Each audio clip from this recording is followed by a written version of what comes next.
Oh, I've hit the go button. Hey everybody, it's the Great Oh, Ace have you? Attorney. What? Are you sure? Yes, I think. What? I think so. Well, I seem to Bah. recognize this man. This is Naruhodo Ryunosuke. Oh, is it? I yeah. thought his name was Thomas. This is Thomas the Ryunosuke. Tank Engine. Ryunosuke. Thomas Ryunosuke the Tank Engine. Yes, there's an Thomas the inconsistency. Tank Ryunosuke engine. So we found out that he was lying because our assistant used the trap hole gun, and then after he was supposed to have seen the things he shouldn't have seen, and then it revealed something he shouldn't have known, which is, of course, that there's bloodstains on the coat. I would like to point out, like, I know we had the photo evidence to pass it up, but I would like to point out that this court went from, like, we can't accept this doodad to us being like, hey, we tampered with the scene of the crime and have information we shouldn't have. And they're like, oh yeah, that's fine. That's Yeah, I cool. mean, Ryunosuke's already in deep shit after this trial because we now know that Magnus McGilded was a fucking murderer, which we probably knew the whole time. But yeah, it's just doing our That's still jobs. weird to me because, like, that's not how any court has ever worked, as far as I'm aware. Like that, like, oh, you defended someone who was bad. That is, you will now be punished. I don't think that's how it works. Yeah, Because I mean, that would be fucked up. Then no one would be defense attorneys if that was true. Yeah, exactly. Returning? Molo guy. Hello, Molo guy. The Yeah, we're doing bloodstains this that on were Friday. present on Miss Lestrade's coat. That's right. The victim's blood splattered all over her when she shot him. But how could you possibly have known that? Obviously, because I saw her do it through the people in the... So you're gonna realize that that's... Oh, I see. The point is not that you lied in your testimony, Mr. Graydon, although that is something we should address. Do you think that people ever get, like... Do you think that people in Ace Attorney games who commit perjury, which is literally everybody that's ever been on the stand, ever gets punished for it? Because it didn't seem No. like Lotta ever got punished for it, and she lied all the fucking time. Listen, we live in a world, in a society, where a parrot is allowed to take the stand, and they don't throw out that entire court trial. That's fair point. Does it matter at all? Yeah, the issue for Probably is not. that for McGill that he used forged evidence. That is true. They forged Yeah, evidence, and he was like, I think this is sus, but... I feel like that's still not on Naruhodo. Yeah, it's not Just his like- fault. He was just using the facts as he knew them. You can only operate on facts. Yeah. It'd be like if my attorney was like, all right, so how do you want to plead? And I'm like, well, I want to say not guilty because I had been eating a lot of Twinkies and the sugar made me lose my senses. And then later they're like, oh, it turns out he didn't eat any Twinkies. They wouldn't then like punish my lawyer for that. Yeah, exactly. I don't know. The legal system in Ace Attorney games has always been sort of whack. It's fictional and weird. It's a world I where think it's defense weird because attorneys it, are like- the scum of the earth. It's weird, not in that it's goofy, right? I think it's weird in the times where it tries to feel like a real law system and then just isn't. You know what I mean? Right. It's like when Grey's Anatomy pretends it's a doctor show, or when House pretends it's a doctor show, or when Scrubs pretends it's a doctor show. I will say I said that for the joke, but Scrubs is the best at being a doctor show. Yeah, out of those. actually, yeah. It's the nature Scrubs of the has some phenomenal moments. Sorry, I'm just a big It's really Scrubs fan. Yeah, no, I've seen. It's been years, but I've seen a lot of Scrubs. I one summer when I was like 15, like when we were both in high school still. The thing I did for like 1 month was I would wake up, get ready for the day, and then I would sit in my room in a little armchair, and I pulled up Scrubs on Netflix, and I would watch it while playing like a car racing game on my iPad. Incredible. And I watched all of Scrubs like that. And well, it's not a racing game actually. It was a game where you literally just flipped a car around and then tried to land and got points. And that was it. Ah, And then I one of see. the eventually you could unlock the ability to go on the moon, and it was incredible because you got so much fight on the moon. Right, yes. It's a bit of an uncanny valley, but for legal systems. Yeah, I For think legal, I that's what it is. I That's think what I so. would. That's what I'm getting at. I think is that it's like this isn't quite how it works, but it almost is. It's like there are autopsy reports, but they can update them You can before the trial. just update. Yeah, I asked for an updated one. You did what? Why? For what? To what end? It's the nature of the lie you So concocted that is so revealing. You're not making any sense. Now let me ask you a simple question. How is it, Mr. Graydon, that you knew of the existence of the peephole in the storeroom door? What? Well, obviously I... Ah! Ah! got him. Has the cat got your tongue, witness? Yeah, that's actually a much more basic question. It was like, how did you even know it was there in the first place? The peephole in the door was made after the incident occurred. Or occurred. Occurred. That's a weird word. I know it's a common word, but Occurred? I've never really thought about occurred or the way I say it before. Occurred. Occurred. It does sound like I'm asking for one chunk of cheese. One curd, please. Oh, dude, I went to a Culver's today and I got Aw, a big ass bag of fried cheese curds, dude. Damn, dude. Oh man, they were like, "Do you want the normal or the large?" And I looked at them and I receded into my own skin folds and I was like, "I think you know what size curd I would like." Of course, obviously. Anyways. I wish the Culver's around here wasn't so far away. I'd go there more often. I And asked once- my friends while we were eating. So it was one more aside. I was like asking my friends while we were eating. I was like, "Is Culver's the only like legitimately good thing that has come out of our great state of Wisconsin?" And we all sat in silence for a moment, and then one of us was like, "Well, I mean, Quick Trip," and I was like, "Fair." Two And then my one friend things. said beer. Said beer varieties, and I was like, "Maybe." I was like, morally gray. Because But it also Culver's is great. created I'm glad beer it's like- hipsters. Yeah. That and alcoholism. But Well, I am glad that Culver's is like nationwide for the most part, because then I don't have to explain cheese curds to as many people. right? Because it Dairy used to Queen be has like a cheese curds. baffling thing. They're not as Well, yeah, good. a lot of people have. It's true, but like, it's one of those things where it's like people. I feel like it does a lot of cultural ambassadorship. for to be- the state of Wisconsin. Yeah.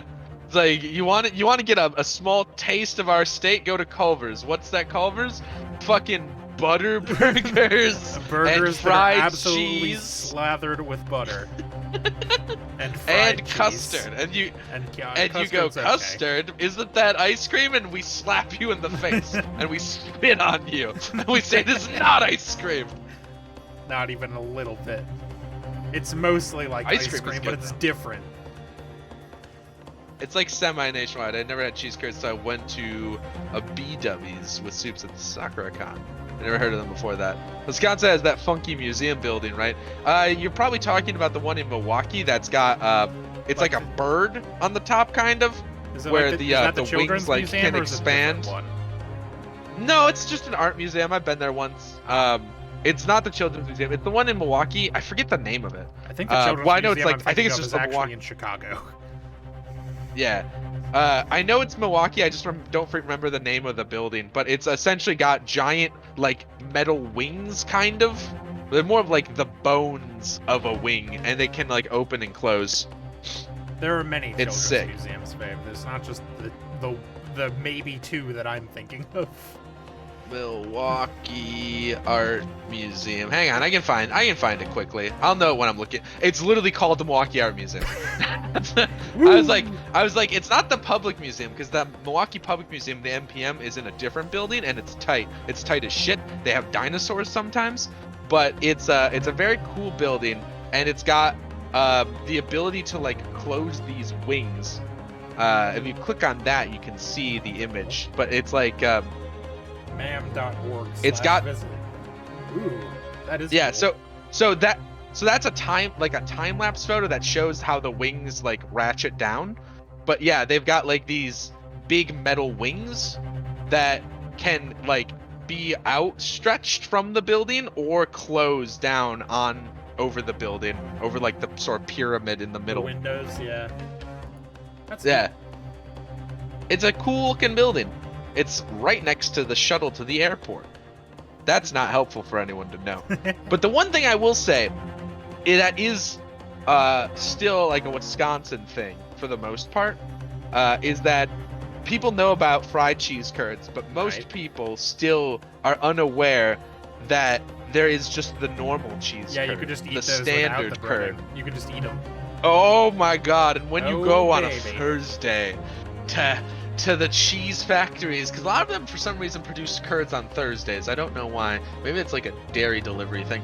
But when you go and they're like, we just got these cheese curds in, and you eat the cheese curds, it is heavenly. Oh, it's so good. And they squeak on your teeth, dude. Steven, You would tell me think it how would- long has it been since you've had a squeaky cheese curd? A while. Probably since the last time I was in Wisconsin when you gave me a bag of cheese curds, if I recall correctly. Oh, yeah, I think you were waiting for. I think you had them waiting in the car when you picked me up from the airport. Yeah. If I'm remembering correctly. Dude, because you cannot find them outside of like Wisconsin I bought only. cheese curds like from Sargento. Well, or whatever, squeaky is what I but, meant like, they're specifically. Not the same, yeah. Yeah, they don't squeak. yeah, that's what I meant. Like you can get cheese curds in a lot of other places nowadays, because it's a thing. I mean, they'll sell it if people want to buy them.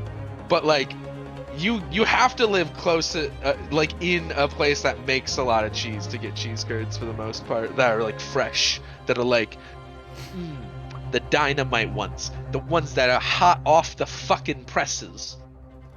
I also like museums. I wish I could go to museums more, but it's like movies. I don't like going to the movie theater alone. Right, yeah. I also don't want to go to museums alone, but like no one I know likes going to museums that lives near me. Bummer. Anyways. And once I returned to the shop, having failed to catch the two burglars, Scotland Yard's investigators arrived immediately. Since that time, the police have been at Windibanks constantly, carrying out their investigation. Isn't that right, Inspector Gregson? Welcome to my cheese podcast. Cheddarheads.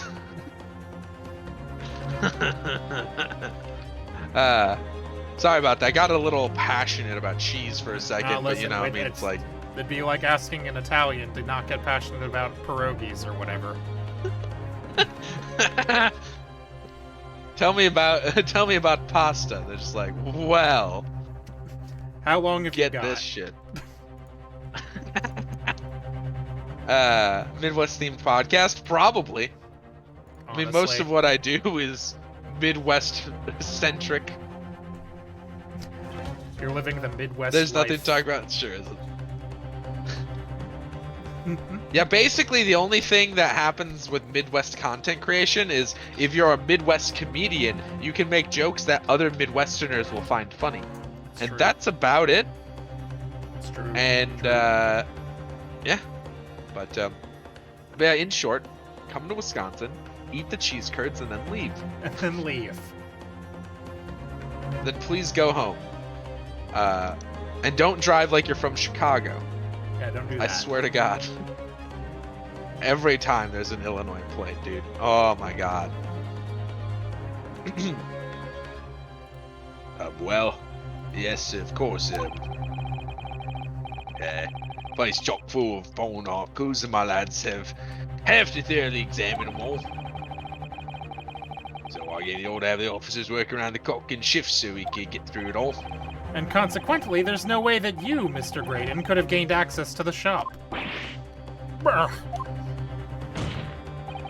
Therefore, you should have known nothing about the peephole in the storeroom door. So the fact that its existence forms the basis of your testimony is completely inexplicable. Objection! Okay. Objection! You're wrong and dumb. And yet, the fact remains that Mr. Graydon did maintain. Yeah, I do always forget about Red Letter Media because I don't watch them myself. But I do know they're very popular and quite Wisconsin. And quite Midwestern. Yeah, I think they're all from Milwaukee, the Milwaukee area, or at least originally that's where they're from. Right. The Creation Museum sounds awesome. I love museums like when they're like that, when they're just like wrong, when they're full of wrong stuff. I'm assuming that's a creationist museum and not like a cool museum. Yeah, it makes If I'm sense. wrong, I apologize. It sure is. Hell yeah!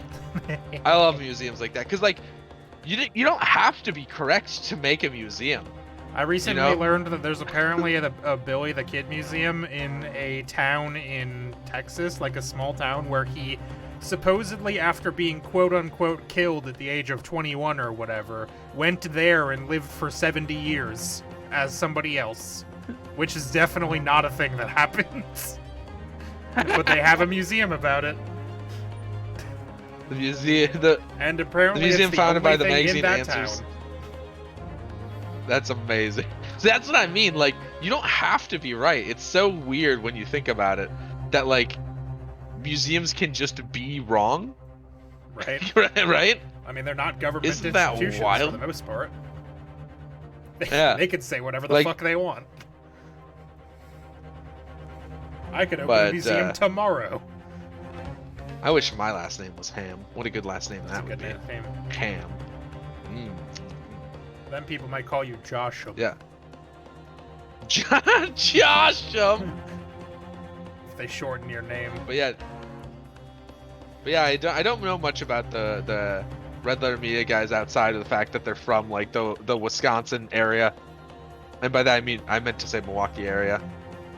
It's like I said, I tried to watch them and I don't know, it was something about their Wisconsin accents really threw me off. You're not used to people if you like having that voice.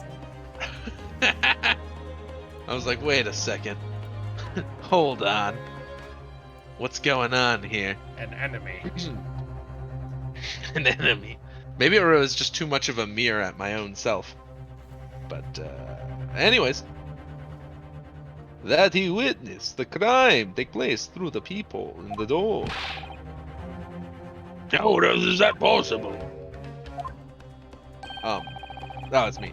Yo, I have a word for these old paintings. You could not. No! Speak, Inspector. It's just how we ought to get back to the station, but now put in my report. Yeah, he's really not more. I can add his testimony, but it's all the same to you. Permission is denied. Oh. It's not all the same to me, Inspector. Not at all. Alright. I'm Dracula. You will remain exactly where you are until this trial concludes. But yeah, of course. Mr. Wow. Graydon? Just really shit right in his mouth, huh? Ugh. You shouldn't have known about the existence of that peephole. This game needs to stop saying the word peephole, which can only mean that you must have been informed about it by somebody else. Ugh. Objection! Ugh. Stop there, my learned friend. You realize, I trust, that the words you have just uttered have extremely serious implications. Yeah, I mean, this trial is already, like... It's hinging- going places. This We're trial's- like gonna uncover like a fucking nationwide catastrophe of intrigue and conspiracy. You know what I mean? Right, yeah, like, this trial's already going places. I think I think a cop might be corrupt is, like, not really the hill we should, like, be focusing on right now. Yes, but the defense believes that the details about the case that Mr. Graydon claims to have seen must have been revealed to him by a certain person before his testimony. And, in fact, considering a particular clue we have, there's really only one person that could be. Who is the person in question, counsel? Who gave this witness details of the crime scene to facilitate his false testimony? I mean, It's Gregson. Yeah, it has to be. It's Take that! It's Tobias Gregson. The truth is, it can only have been you, Inspector Gregson. Me? Objection! Whoa, whoa, whoa, whoa, whoa. You had better have some good proof to substantiate such a rash claim, my learned friend. Consider the fact that we have only been aware of Mr. Ashley Graydon's identity for the last few hours. We learned of it only during the course of the trial today. Indeed. Preparations for his testimony were made with great urgency during our hour-long recess. At some point, I lost him doing the British accent, Yeah, and I just started doing normal judge again. Yeah, It's fine. it's all the same. It's fine. It's fine.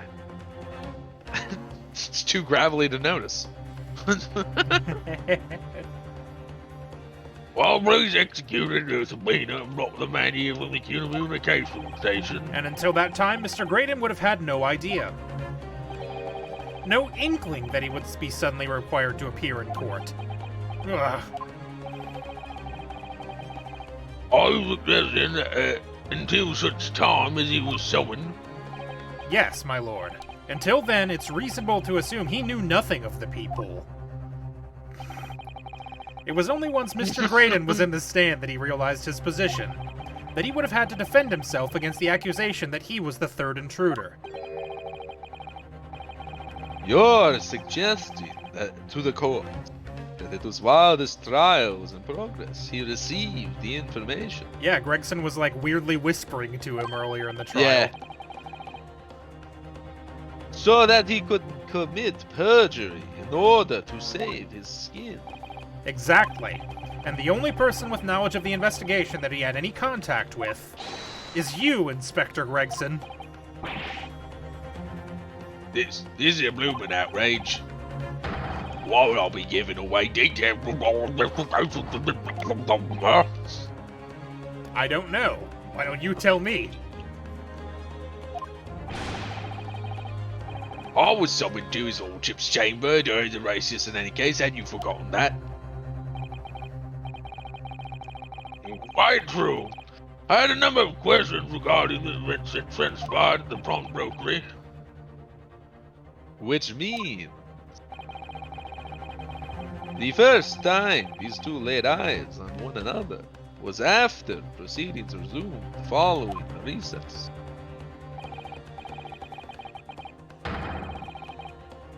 Except they Since did. then, yeah, except they did though. They did. Like, In fact, directly. we even called them out on it. We said, "Hey guys, what's up?" It was while we were talking Since to then. the other two dipshits. Yeah. Nash and Ringo. Since then, they've been in full view of the stand, where such illicit discussions couldn't possibly have occurred. Ah, but they did, Occurred. though. Oh, I've just remembered something, Brunel. What is it, Iris? There was one time before, wasn't there? I think it was when Ginny was testifying. Oh yes, now that you mention it. When the bailiff was dispatched to retrieve McGilded's music box from the scene of the crime. That's it! It was during that testimony. I remember finding it strange at the time. Mr. Graydon and the inspector seemed to be having some kind of secret discussion. It would have been let me try that sentence again, but reading it like a human person. It would have been possible for you to give Mr. Graydon the information he needed then. Yeah, you really did that That's like one of those videos where they talk about like the hidden rules of English Right? and how like if you like mess it up, it just sounds like you're an alien. Like that one, you just like got off cadence instead of being like it would have been possible. You're like it would have been. It would And have like been something possible. about that. I'm like, no, Yeah, like something wrong. about that is just like what?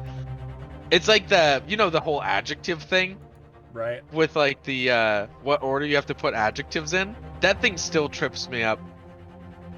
Where it's like you always say like size before color, so it's like always Like a the big big red blue dog. balloon. Yeah, like Clifford the Big Red Dog. If you say red big dog, people the are red like, big dog, they'll be like, what the fuck are you talking about? which is fascinating because, well, I don't. I don't recall ever Talk to being like anyone. taught that. Yeah. Oh no, that's it. That's an implicit thing, as being native English speakers. But it's interesting to me because I was thinking if you talk to someone who learns English as a second language, there's a chance that they just don't know that because there's probably just not works that different many in that people that language, teach yeah. it. Yeah. So it might be something where like if they try to string adjectives together, they might not care what order they go in. Like a red big balloon. Terrible. Yeah. Or like how there's like a sentence that uses them all in an order where it's like lovely little old antique silver French carving knife or something like that. And you start messing them up and you're just like carving Wrong, silver knife. wrong. Like it's hard to do because like for me It's anyways, just 'cause wrong. my brain just shuts down. It's like carving little knife. No, excuse, I keep wanting to put the like You can put noun the knife there. in. Yeah, exactly. And you're like, it can't. Yeah, You it's can't like- do it. It's like carving French little silver knife. Terrible. Bad. Don't like. That's my slam poetry. My slam poetry is I just mix up adjectives in the wrong order and I say it on the stage. Guy who says adjectives in the wrong order. That's a new guy. New guy. New guy. We found him. He can join my hall of heroes, including Dr. 1934 and Otis the tar salesman, plus the guy that thinks the buffalo is the largest Just land mammal. Yeah. Don't forget forget that about guy. him. Listen, I'm very proud of guy who occasionally. thinks buffalo. I'm very happy with buffalo is the largest land mammal guy because it's inexplicable. It's like he just doesn't know about elephants. You know what I mean? Right? Or giraffes. I learned English as a second language. After hearing enough English, your brain starts picking up the patterns unconsciously. Ah, so that's how it's done. Neat. What's your first language, Molo guy? If you don't mind me asking, I didn't know that you spoke English as your second. I'm gonna guess Spanish. Just because of what I know of Dude, Molo I- Guy. Dude, I don't know any Spanish outside of that one semester of Spanish love Yeah, song. fucking a song that I And some of the words in there are just are wrong. Antonio Banderas and Nachos Grande, which is not. I'm not very quick at learning languages, is what I Nah, learned. it's hard. I did like 3 years of German in high school, and I was like, this is fine-ish. And then they're like, and when you get to college, you can learn how to conjugate. And I went, no, and I didn't take what any if I more didn't? German. Spanish.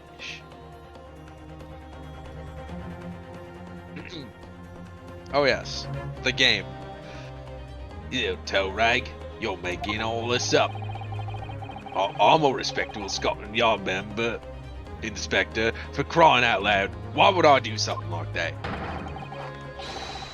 Why don't you go to wake up and some big toast to the... Wait, hang on, I've got cheese balls next to me. I can Oh. make this more authentic. Why will I be going on? Oh no, I sprayed cheese dust. No, no. it wasn't worth the joke. My Admit- room. Admittedly, you wouldn't have had any reason to do something like that for no gain. But perhaps it was part of a deal of some kind. Then it starts to make more sense. Oh man, I'm in a goofy mood tonight. Apparently, is what I've learned. Who knows? Who knows why? Maybe the moon's right. I didn't even start drinking yet. I should have. Yet. Would have been a wild. Would have been a wild night. But yeah, no, I'm always. One of these days, I should try again to learn another language. I was doing Mandarin on Duolingo for a while. Yeah, I know. You got me I into don't Duolingo, remember and then I did it why. for like a year longer than you did. And then I missed Yeah. a day, and I was like, no more of that. My Yeah. streak was ruined. It was no longer worth it. I just don't know what language I should like try to learn if I was gonna ever be serious. Like serious enough to like take classes or get like an actual paid for thing. Right. Because like I I mean- don't really meet anyone that I like. There's not really. I struggle to think of when it would assist me directly. Because I live in what you could call a cultural wasteland.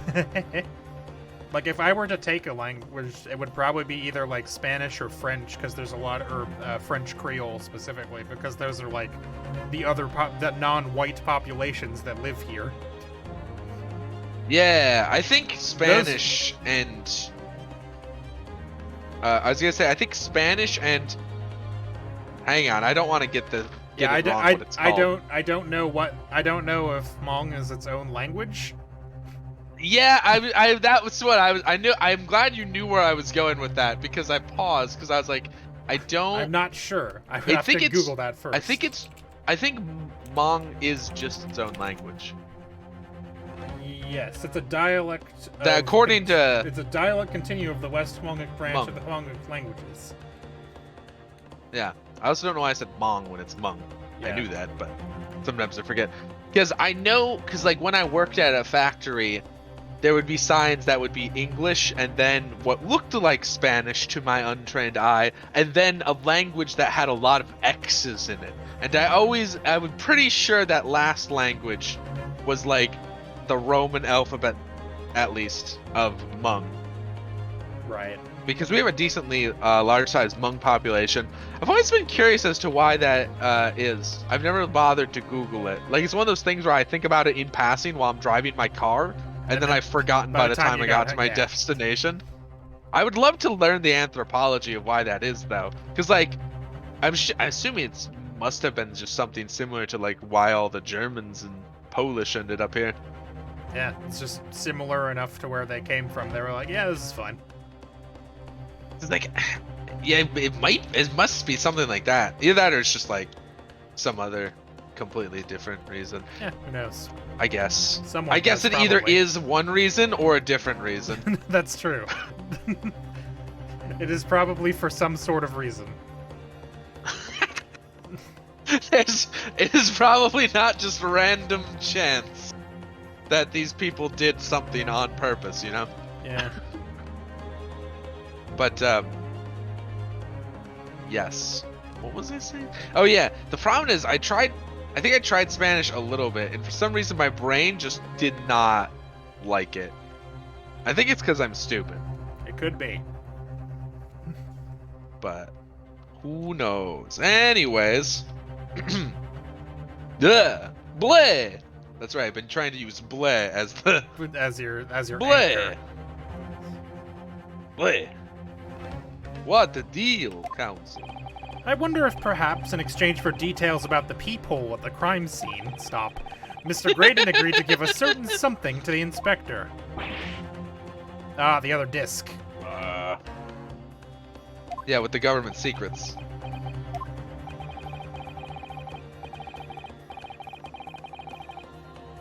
I'm sure I need not remind the inspector that if found to be true, striking a deal of any kind with a witness is a party foul would be considered a gross case of malfeasance. Oh, I love the word malfeasance. Mm-hmm. Mm-hmm. I don't use it enough. It doesn't come up very often. Well, Objection! It's becoming clear. Let me be clear Disappears. that I also like how Do you like Oh, how what he was I gonna called us say? counsel a couple seconds ago because we caught him off guard? Every True. once in a while, we get respect from this man it's crazy. instead of isn't it? racism. Why is he just so? I don't know. Anyways, It could just be that he's British.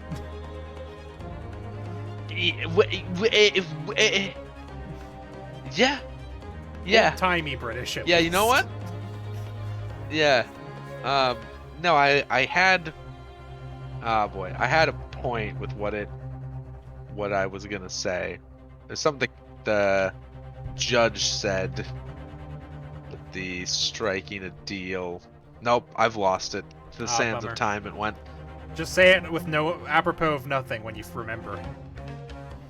That's jumping in with accusations. Is this Nipponese student's specialty? I don't do that. But with the stakes so high, the prosecution is not prepared to listen to baseless charges. It is incumbent on the defense now to present evidence in support of this diabolical claim. The evidence? Just what are you proposing the inspector demanded of the witness in return? The court must see proof of this alleged deal. It's the other disc. If Inspector The Gregson really other did disc, strike for a sure. deal with Mr. Graydon, then logically there's only one thing he could have asked for. That must be it. Bruno, do you think it could be? Yes. It's the missing link that would join all the dots together in this puzzle. I was passive on that for now, counsel. What evidence explains the nature of the alleged deal that Inspector Gregson made with the witness? Take that! Oh good, the music stopped, I was Disc. right. Inspector Gregson. Besides this murder, is it not true that you've been working on another very important case? What are you getting at now, Sunshine? Is it possible that this other top-secret case is what's alluded to in this newspaper article here? The classified secrets being leaked overseas from the Ministry of Justice. I guess we could have also presented this. Would make sense. How the bleeding Noah could you? We discovered, during the course of this trial, the music box deposited at Windibanks by Magnus McGilded. A special music box designed to play 2 discs at once. It would seem very likely now that encoded on the pair of discs that were in McGilded's possession are the leaked classified secrets. So I put it to you, Inspector, that in order to recover the second of the discs containing those secrets, you covertly made a deal with Mr. Graydon in which you exchanged the disc for details of the case. Oh, fuck yeah. That theme is really good. Yeah. You little... Ah! Water. On the day of the incident, when we met at you at Windibanks, you said this.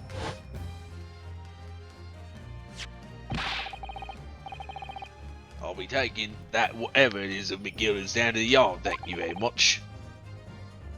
So hand it over. No, don't give it to him. It's mine, it is. Mine. Made her Australian for a second there. Oi, Mine. bruv. Mine. Mine. Versus mine. Throw it into you. Mine. Mine. God, no. Who let these seagulls in here? Oh, remember when that was a hot topic? That was Yeah. a hot. Remember Hot Mom Finding in your Nemo, single the area? film from 2003? Ugh, that's even older than I thought it was. Whew, alright. Oh yeah, it must have been because my little brother went through a Finding Nemo phase. Because That movie came out children. when I was 8. Wow, Yeah. Terrible. we're old, huh? Yeah, We're I know. Aging corpses, Yeah. That's fucked up. I'm already That's putrefying. fucked up. Have you been putrefying yet? Oh yeah, you know. I figured I'd get a head start on it. at the normal rate. So, I'm sorry, miss. But yeah, he went through a in order, from what I recall, in order it was a finding. It was like 5 years ago. Yeah, basically. He went through a Finding Nemo phase, then he went through a Cars phase, then Right. he went through a Wall-E phase. Right. Those are probably just the order those movies came out, if I had to guess. Probably. And the only move of those movies that I still like is Wall-E. Mm-hmm. Finding Nemo is fine. It's fine. I don't think I liked Cars that much. I've seen it once. Sorry, I had to experience a Cars phase. Yeah, we were. We all were. It was one of the longer ones, too. I think it might have been the longest. Like, he had a lot of Cars stuff. Like, Kids a are lot insufferable. of shit. Ka-chow. Shit! Anyways. Well, anything belonging to McGillen has to be taken as evidence now. Because they're trying to figure out who he was selling government secrets to. Scotland Yard already knew at that time, isn't that right? That Magnus McGilded was involved in the stealing of government secrets. My orders were: recover the medium used to convey secrets leaked from ministry. And do it on the QT. Strictly hush hush.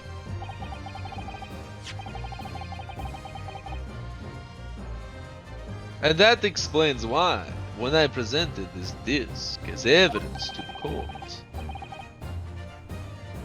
you objected so heavily, I presume.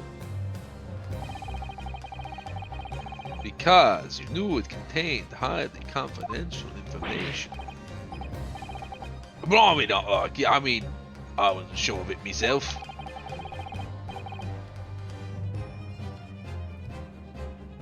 Well, I realized it was a possibility, that's all.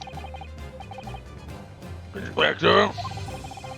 Surely you're not saying that in order to acquire the second of these music box discs, you did indeed reveal confidential details of the crime scene to the witness. You ain't abet this man in giving false testimony. There's no other way that Mr. Graydon could have known of the existence of the peephole. Stop.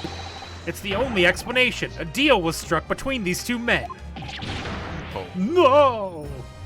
Ah! Objection! If, and I stress, if this sobering assertion turns out to be founded in truth, it would mean that the second disc is in this very courtroom.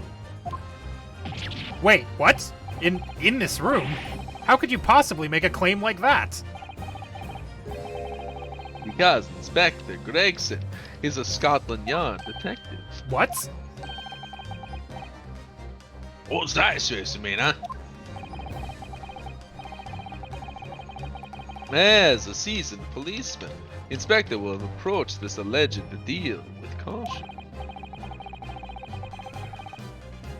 Certainly, he would not have accepted a gentleman's agreement in this manner. No, he would have insisted upon having the article agreed upon in the palm of his hand. Lord gracious! And you mean to say Inspector Gregson already has the arm in question in his possession? He has a second disc actually on his person. Yes! The defense demands that the inspector is searched at once. Definitely. They could only have struck a deal with each other when Ginny was testifying before.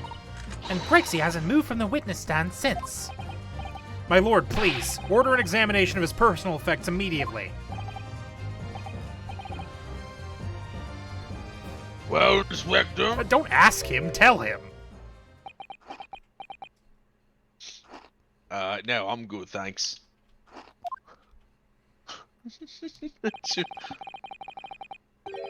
This young lad wants to tone down his imagination. He's insulting me in my profession quite enough. Huh? However,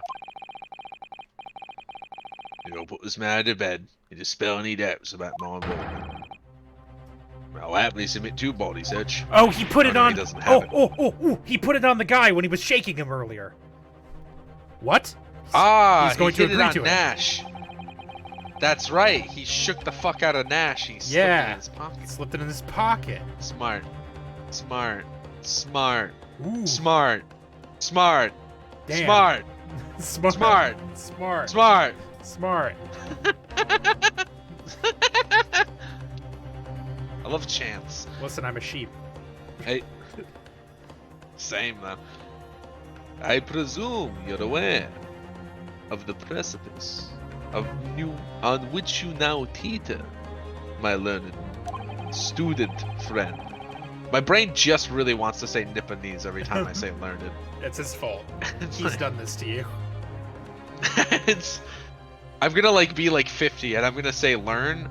I'm gonna try to say learned and I'm gonna say it I'm gonna say learned for some reason and I'm just gonna have a brain synapse. It's gonna be like when I turn 60 and I hear the words Among Us and I'm like, ah!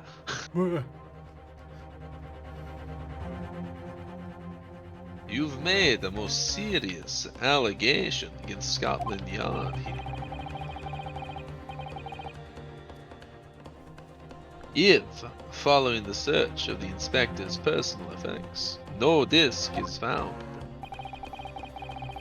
you will be deemed unfit for court service. This trial will end, and my country's government will formally demand of yours that you are severely reprimanded. That sounds serious. indeed, whoever visiting Supe makes such inflammatory and defamatory remarks about our country's most senior police force is not something Her Majesty's government will be able to overlook. You're just threatening Bruno because you're scared. No, shut up. The accusation is beyond serious. You must be prepared for grave consequences. It's true. I can't imagine Gregson would have accepted a gentleman's agreement for something so critical. The disc must have physically changed hands, which means the inspector should have it. But somehow, something doesn't feel quite right here. Very well, Counsel. You know the implications, so let me ask you one final time. Yes, my lord? Do you still resist in formally requesting a search of the inspector's personal effects? Search someone else. Search someone else, baby. Yes, the defense formally demands the search be conducted. Well, Don't say you weren't warned.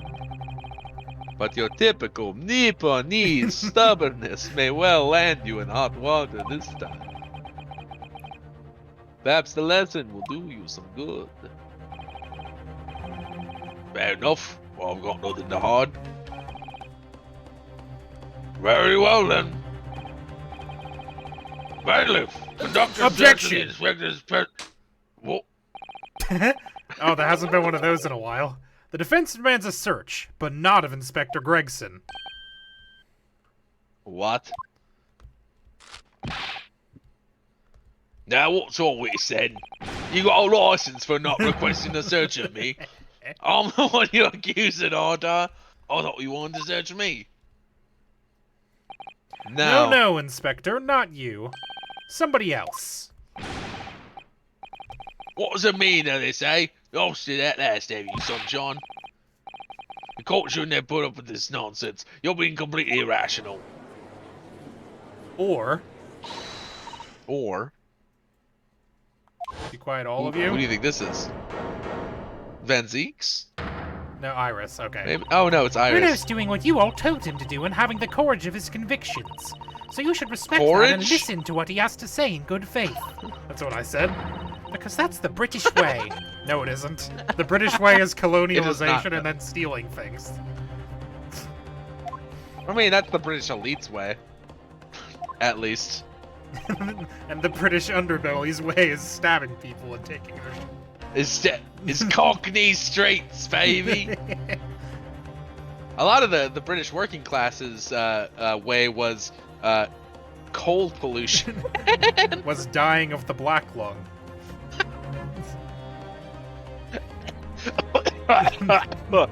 Or lead poisoning, because Well, green then- paint became popular for a while.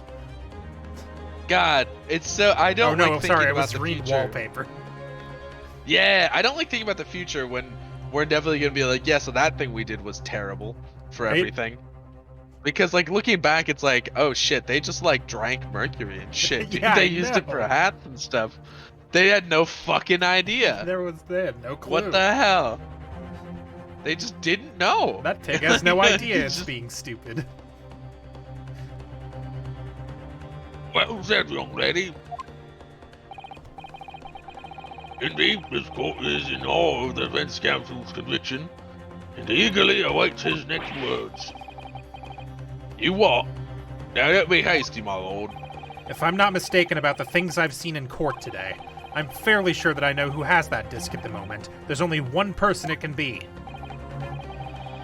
Counsel, of whom do you request this search now? Male Nash. Strongheart. Nash, take Could you that! imagine The guy, Oh, dude, the only I just person who realized- isn't even in this room. Dude, I just realized we're like the same age as Nash. I know. Of my lord, Mr. Nash Skulkin. Well, I'm never. Eh? Me? Blimey. Him? The point was really good. Point. Very well then, bailiff. Straight- Restrain the witness. Oh, whoa, whoa. Dude, the British judge does not fucking play sometimes. He No. like listens to like bad music and he's like, It's an abomination. and like they're like, we should search this guy. He's like, Restrain him. Tie him to a chair. knock his ass out. Put his ass in the dirt. We'll search his corpse. And to conduct a thorough search of his personal effects. Please, my lord. Inspector? Scotland Yard, has to object to this search. No. Overruled.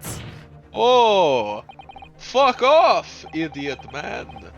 Unfortunately for you, Inspector, your objections carry no weight here. Eh. In this courtroom, only the prosecution and defense have the authority to object. And I do not! But Lord Van Zix, I have no idea what forces are in play that might influence your actions. But, personally, I have no intention of obstructing the course of this trial. I mean, you... Hell yeah, Van Zix. Fine. What? What? I mean, I guess the obstructions he does are generally good faith. Well, usually it's like we've said something fucking outlandish with no way to back it up. That's And true. then he's like, bullshit. And we're like, no, no. And by some miracle, we find an answer. Also look at Nash. He's like, oh, fuck.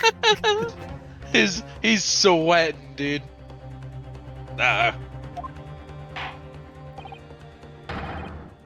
Bailiff, carry out the search. Now hold on a mo. I don't know nothing. Nothing about no disc. Cut it out! Ow. Ah! Here, my lord, in the witness's pocket, I found this. Nice. Well, well, well. Good lord. That's Another music box disc. I don't know nothing about it. Nothing. Ooh. That is the second music box disc left behind by Magnus Begilded. Is it not, Inspector Gregson? Nice. The conviction. Yeah.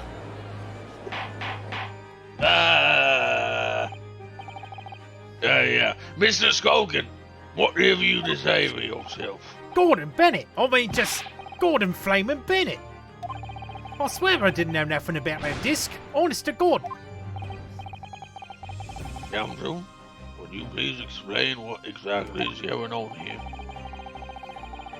The alleged deal that was struck was between this witness and this detective, no? Without question, my lord. Then, for pity's sake, why on earth was this man in possession of the disc that Inspector traded for information? Inspector Gregson is a shrewd, calculating man who rarely loses his composure. But at one particular point in this trial, he exhibited some unusual behavior for a brief moment. He started fucking shaking, baking the shit out of this guy. I don't recall. What do you mean you Unusual don't recall? behavior. I have a short-term memory. It was, yes, during my cross-examination of Mr. Graydon. Tell me, Mr. Graydon, when you left the pawnbrokery that night, was it by any chance with the second disc in your jacket pocket?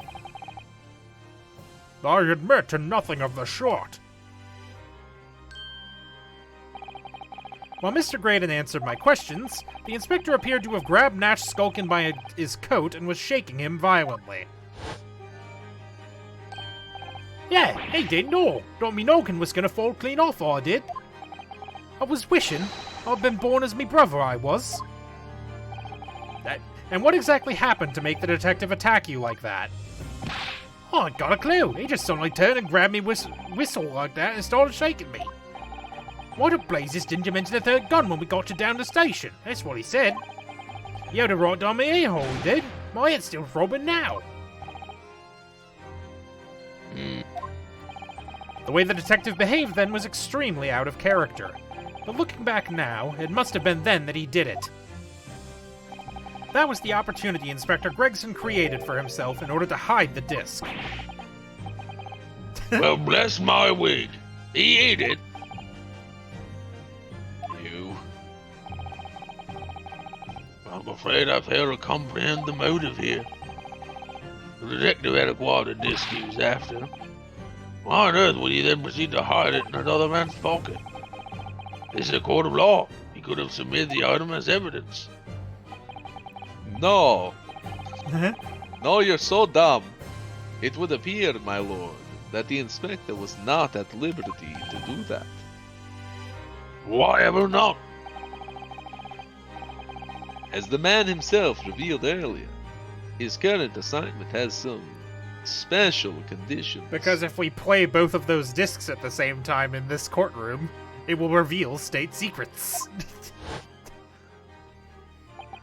You see, these discs contain the secret ingredient to fish and chips that nobody knows outside of the British government. I love when it flashes back to things that just happened. Well, I know, right? always were recover the medium used to convey this QT strictly hush hush. Blah, blah, blah, blah. Yeah, I know. We just did this. Blah blah blah. Hush hush. A top secret assignment, is it? As far as we're aware, the information stolen comes from confidential government communications. It would seem that if the information were to be revealed in court as evidence, it would be problematic. Does that sum up the situation, Inspector? I'm operating under direct orders from the ministry. I'm afraid that I'm not at liberty to answer that question. So, realizing there's a chance that you may be searched here in court, you took steps to hide the disc you had acquired from the witness. What does this mean? He only pretended to attack Mr. Skulkin in order to get close enough to him to slip the second disc into his pocket. So it was all a pretense.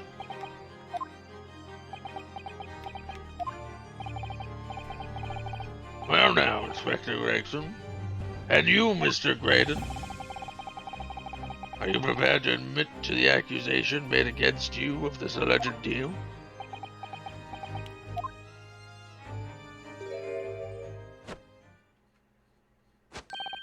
Admit to it. Yours truly, please.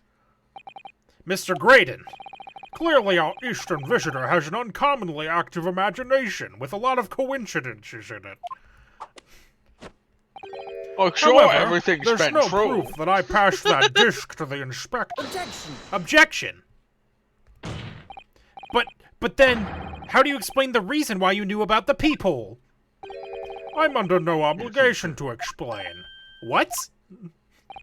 Yes, I lied in my testimony. That I admit, so sentence me accordingly. But that is all I admit.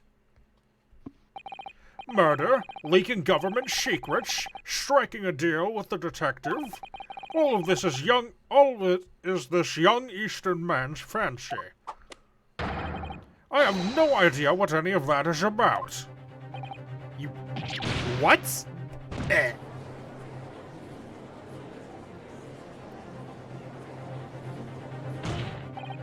Well, what about you then, Inspector Gregson? Do you admit to making a deal with Mr. Graydon in order to acquire the disc? No. Ladies and gents of the jury, as a Scotland Yard Inspector, I would declare this and nothing more. I'm acting in the best interest of the country. Whatever I've done, it's in the name of justice. Okay, but that doesn't... So, that doesn't as make... members of the public of this fine country, Okay, but this is a murder trial, though. the UK anthem begins playing in the background.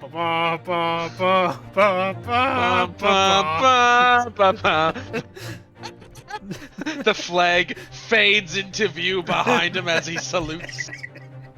Stupid. I'd like to think that justice would be your guiding light when you're making your decisions.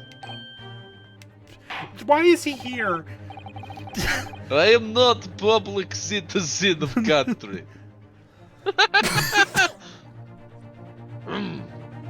This is quite a grown tree, indeed. Rarely have I encountered such extraordinary tumultuousness in the conclusion of a trial. Nevertheless, in the absence of any further evidence to be presented, I believe it's time we put the matter to the jury for their final leanings. Well now, as a well-served and quick country, I must say I sympathize with the old inspector.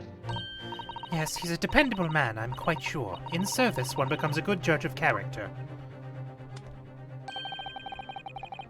Even crossing your eyes doesn't help when it comes to looking at this case. It's all blurred to me. Well, as a fellow professional, I'd like to put my faith in the detective, really. Graydon is highly skilled operator. Stop. Currently in presence of idol. Stop. Detective has very much trust in us. More than this, I cannot say. I don't believe it. These 6 jurors they're going to believe Gregson. If they declare their decision now... Is Ginny going to be found guilty? If I don't manage to produce some definitive evidence right now, then we're going to lose. Either some proof that Graydon killed Mr. Windibank or stole those government secrets. Or some evidence to force Gregson into admitting that he struck a deal with the witness. Well then, counsel, I guess time I impose on the judge to declare their final decisions, no? That is, unless you have some compelling evidence you have thus far not presented to the court. If I let the judge call on the jurors to announce their leanings, Gina will be found guilty. So there's no choice then, Bruno. You have to throw some more evidence at them. This is it now. It all comes down to this. Who do I present evidence against, Gregson or Graydon? I have no fucking idea. What do we have? What do we have that we haven't used? This is the only thing we have that we haven't used, I think. But let's check the rest. Yeah, let's just go one by one. So our armband is nothing. It's nothing. Pawnbroker ticket box, This is the thing for the box, which is nothing. We already have that. which is nothing. Representation I don't think. papers, we already have that. Yeah, that should be nothing. This is the only thing I've got, I think. The blood samples, they don't give a fuck about. The pawnbroker's ticket, don't we've care already about. got. The Gilded's case notes, we've already got. The paper is nothing. Autopsy report is not helpful. Crime scene photograph is nothing. The floor plan is nothing. Both of these guns are nothing. Both of these photographs are nothing. The stereoscope doesn't really help us in this situation. That's not really. I throw a evidence. stereoscope at him, and the one guy in the jury is like, "Not guilty." Oh, why didn't you say so? Music box disc is nothing. The Sholmes' pouch is nothing. The third bullet is nothing. The small music box is nothing. The cat flapomat is nothing. Okay, so do we go to Gregson and throw Iris's story manuscript at him then?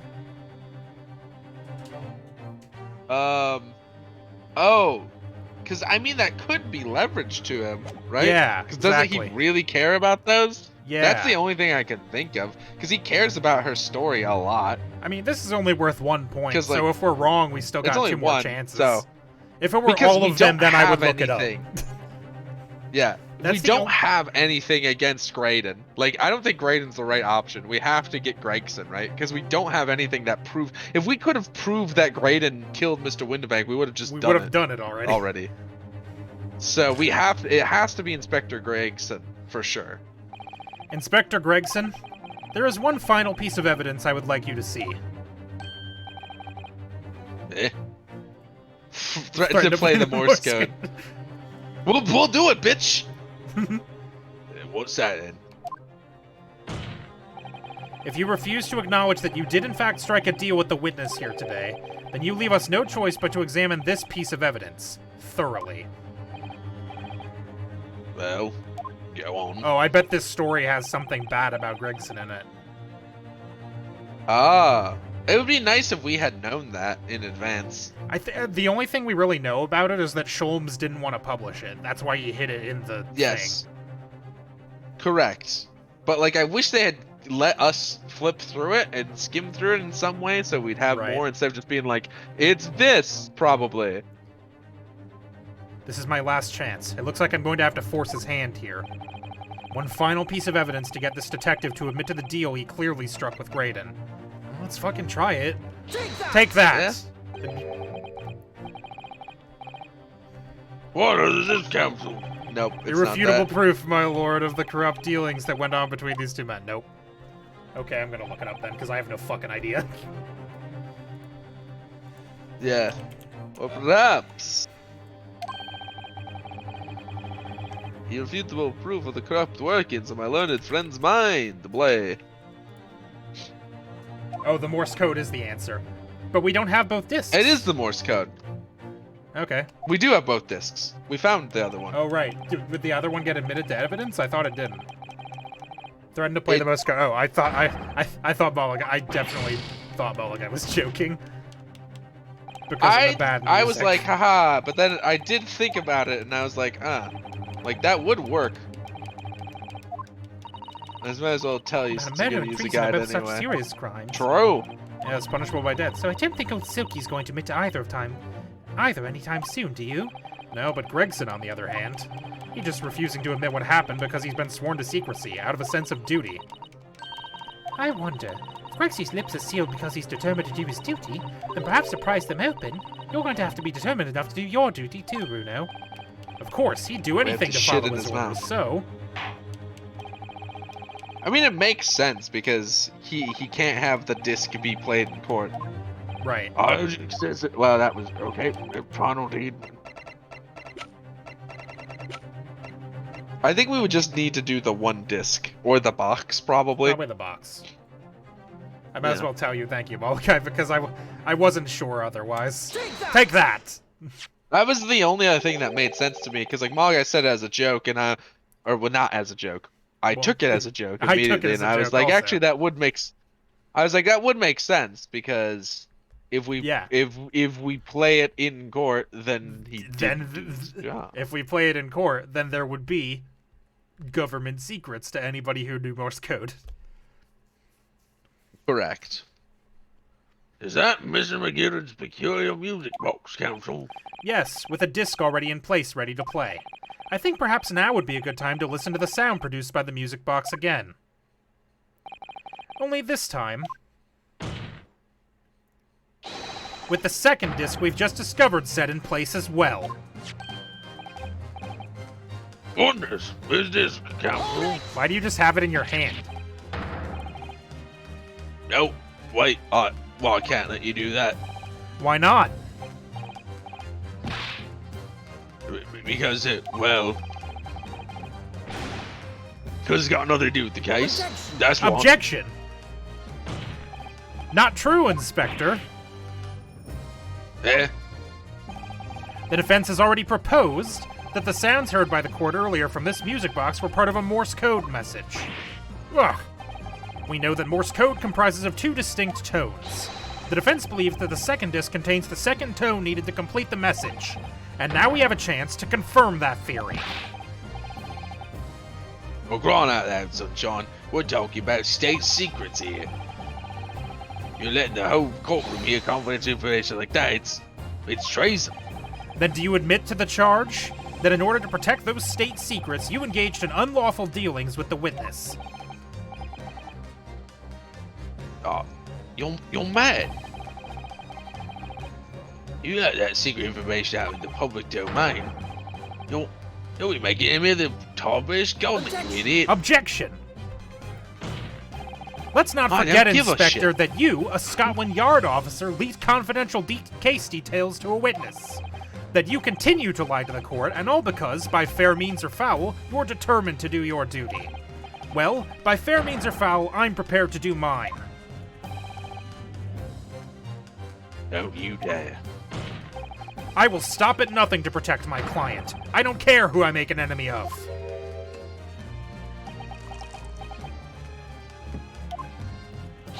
My lord, if you please, the court must hear the sounds made by that music box. Come on, Benzik, for Pete's sake, stop him. Yeah! The boot! Yeah! The boot! Inspector, you should know my methods by now. I'm a prosecutor. I am no Scotland Yard puppet. Fuck yeah, dude.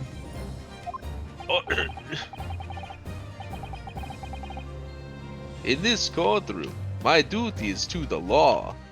So let me propose a toast to uncovering the truth by fair means or foul. Bah!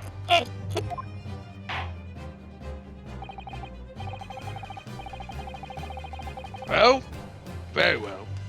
In the defense's stance, here and that of the prosecution has been made very clear, I feel. Therefore, in accordance with the defense's request, the court will now listen to this music box. Will now listen as this music box is set in operation once more. Oh, so that's how it stands. Oh, look at him! Oh no. This time, with the second disc in place, and both discs playing simultaneously. Is he gonna hit us with the hold it?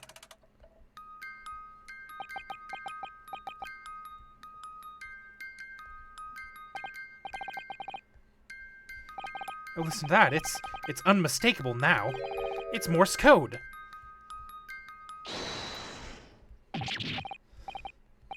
Alright, I admit it. Whatever you want, but for love of God, shut the bloomin' box up.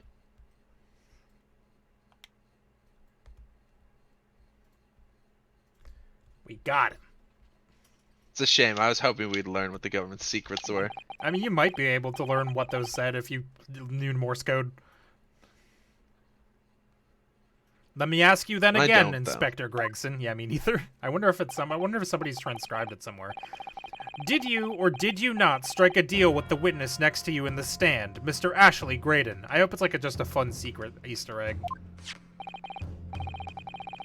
Specifically, did you furnish the witness with his confidential case details in exchange for this music disc? music box disc. Did you reveal the existence of the peephole in the pawnbroker's storeroom door, Inspector? Oh, I did. Ah! Stop! What are you doing, man? It's all exactly like the young Eastern lore said. When the trial resumed after the recess, we stood here in the stand together. That's when he approached me with the deal. Shut up, you imbecile! Shut up! Psst! You there. You're the detective who turned up at the pawnbrokery the other day, aren't you? I may have something you're looking for, Inspector, with me at this very moment. So how about a trade? I suggest you accept. Or information that may make certain individuals uncomfortable will soon become very public indeed. Kind of turning into Bane a little bit.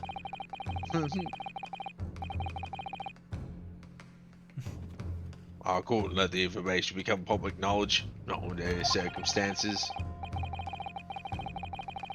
So I accepted the man's proposal. I told him the details about the case and sure to put him in the clear.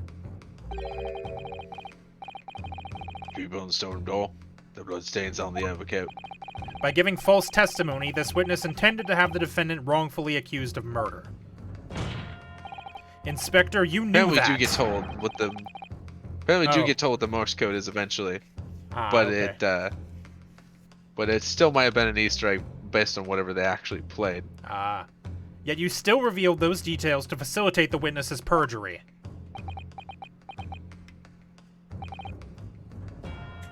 I did. Then it turned out the people had only been made that night after the incident took place. And y'all was aware of that, if I'm perfectly honest. Well, Mr. Graydon, what do you have to say for yourself?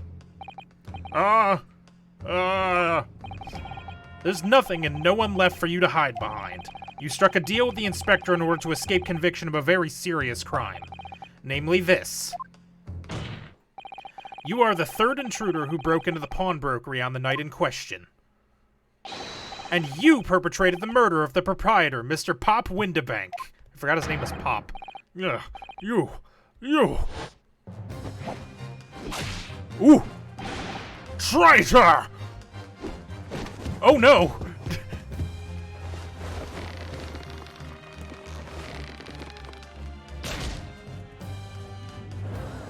Oh no! Put that man down! Jesus! Bailiff! Bailiff! Restrain that man! At once!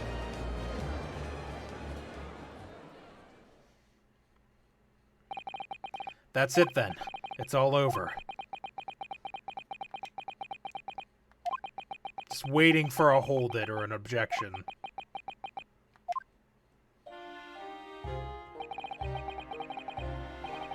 I despised my life growing up. Those slums are vile places. I was cursed from birth, born into poverty, the son of a penniless artisan. My parents did nothing but quarrel all day long. What little money they had was never spent on me.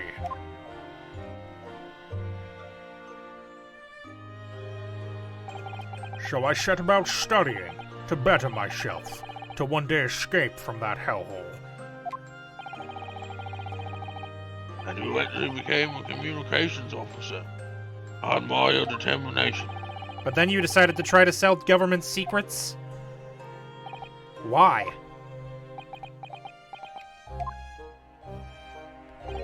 Isn't it obvious? Because I wanted money. Even Well, now, years... okay. Yeah, fair point.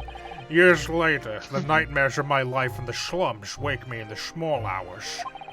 I wanted to drown them out, with more money than anyone who lived in that squalor could ever imagine. Then one day I met him. Mr. Magnus McGilded. You're a fiend with acquired talent, so you are. I've money to throw your way if you're interested. All you need do is go along with me a little plan now. Still got it. The fucking impeccable Irish accents. I wish Oh, to it's perfect. I wish to steal the I feel like I'm there, speaking to Gappy in person. I wish to steal the Ministry's telegraphic message. There's still the prologue, yeah. Yeah, I assumed. I was to steal the Ministry's telegraphic message logs, and McGilded would buy them for a handsome sum. As I was responsible for inspections of the Ministry's communications office, it was a simple enough task. The lord of the devil's office. Just do a quick scroll How down easy this it bad is boy. to succumb.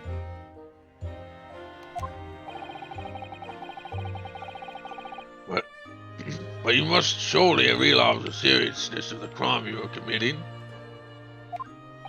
And for that reason, I took great lengths to ensure my actions were untraceable.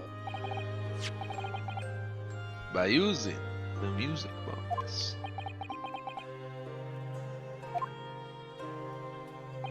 My father was a brickmaker, though my mother divorced him when I was still a child.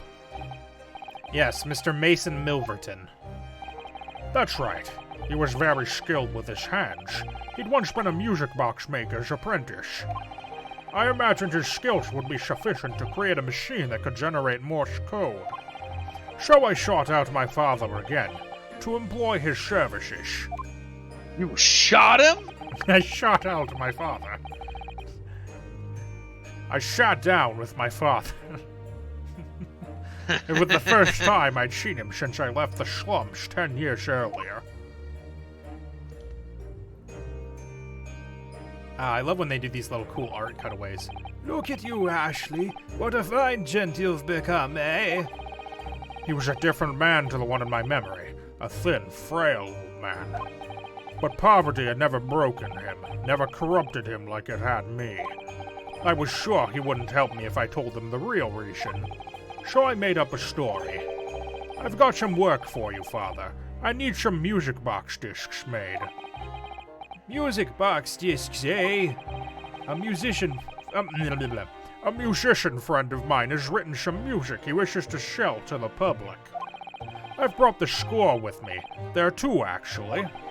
I'd be delighted, son. It's been 20 years since I did any work like this, though. Fetch my tools, would you? They're in the loft. That's how I had to make the two discs.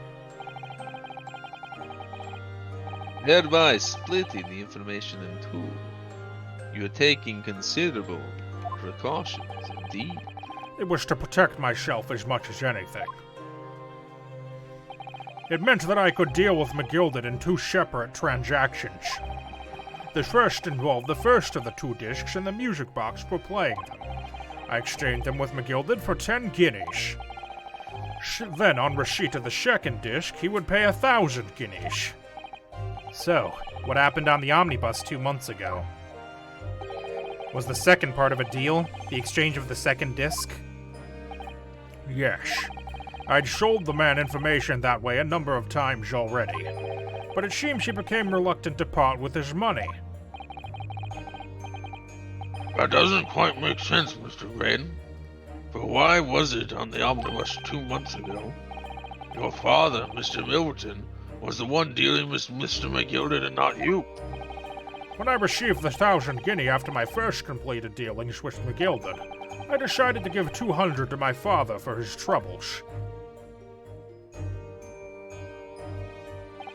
But my father realized something was amiss. In time, he worked out that I must be involved in something dubious, and when he did, he said to me, "Next time there's an exchange, you'll let your old man do it, understand?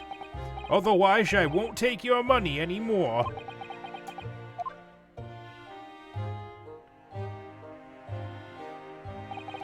That was my father's way of dealing with it, I suppose.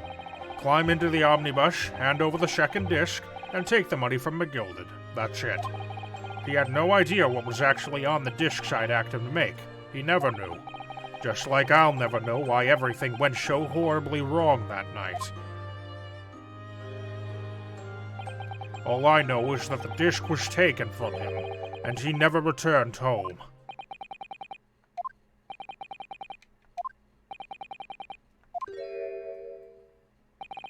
It was only then that I found out what sort of a monster McGilded really was. So after 10 years of not once uttering it, I swore on my father's name. To exact revenge. Revenge? Was he the one that burned him in the courtroom? Yeah, he definitely was the one that burned him to death. See, I told you it wasn't me. As anyone with even the remotest knowledge of the man will no doubt be able to imagine, McGilded brought all his wealth and influence to bear in the most despicable of ways. Okay. To crush any crush I any got it. semblance of justice. You gotta stop destroying goblets, man. The crime scene was tampered with, evidence was fixed, and witnesses were bribed. The trial 2 months ago was a farce from start to finish. My feet had barely touched British soil back then, and I walked into that hornet's nest completely unaware of the sinister background to it all. I'd made plenty of money out of my dealings with McGilded by then, so I spared nothing in my arrangements 2 months ago. I knew exactly who to hire. If you're willing to pay the price, there are people in the city willing to do anything you ask. Shitty. McGilded himself had shown me that. Are you Shut saying up, that? Steven. I'm sorry. I think you have the picture now. After he twisted everything to favor in his courtroom and to ensure that he walked free, I took matters into my own hands and delivered the justice that monster deserved. I mean, kind of based a little bit, though. That tragic accident following the trial here 2 months ago was planned and executed by yours truly. McGilded's death that day was caused by this man. Man, everything is ready, sir, if you'd like to follow me into the courtroom. What's this, officer? 'Tis sooner than I was led to believe. I hope it's not inconvenient, sir. There were some changes to the schedule. Well, I must be making tracks now. 'Tis time for the inspection. They're going to examine the omnibus again, so I'm told. I asked if I could be present for it myself.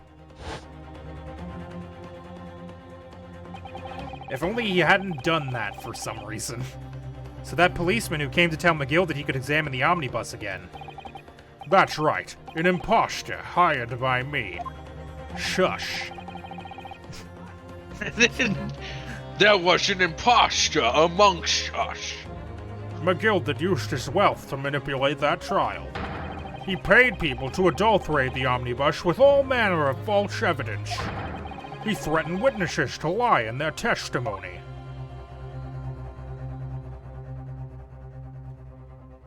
So I gave the man a taste of his own medicine. Once the omnibus was doused in paraffin, one of my sham policemen ushered McGilded inside and sent him on a one-way journey to hell.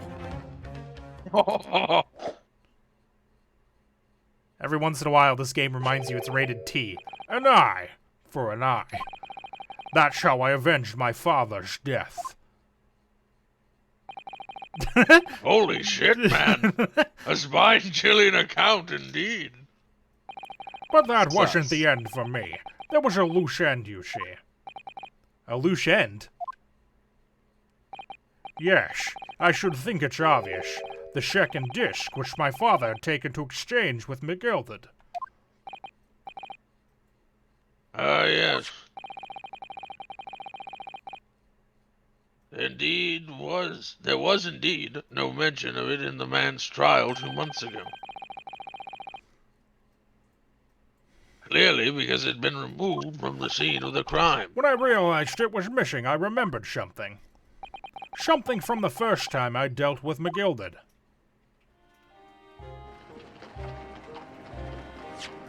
They're both wearing stupid hats. This is the first of the 2 discs, and the music box you need to play them. Well, look at that now. What an ingenious little invention.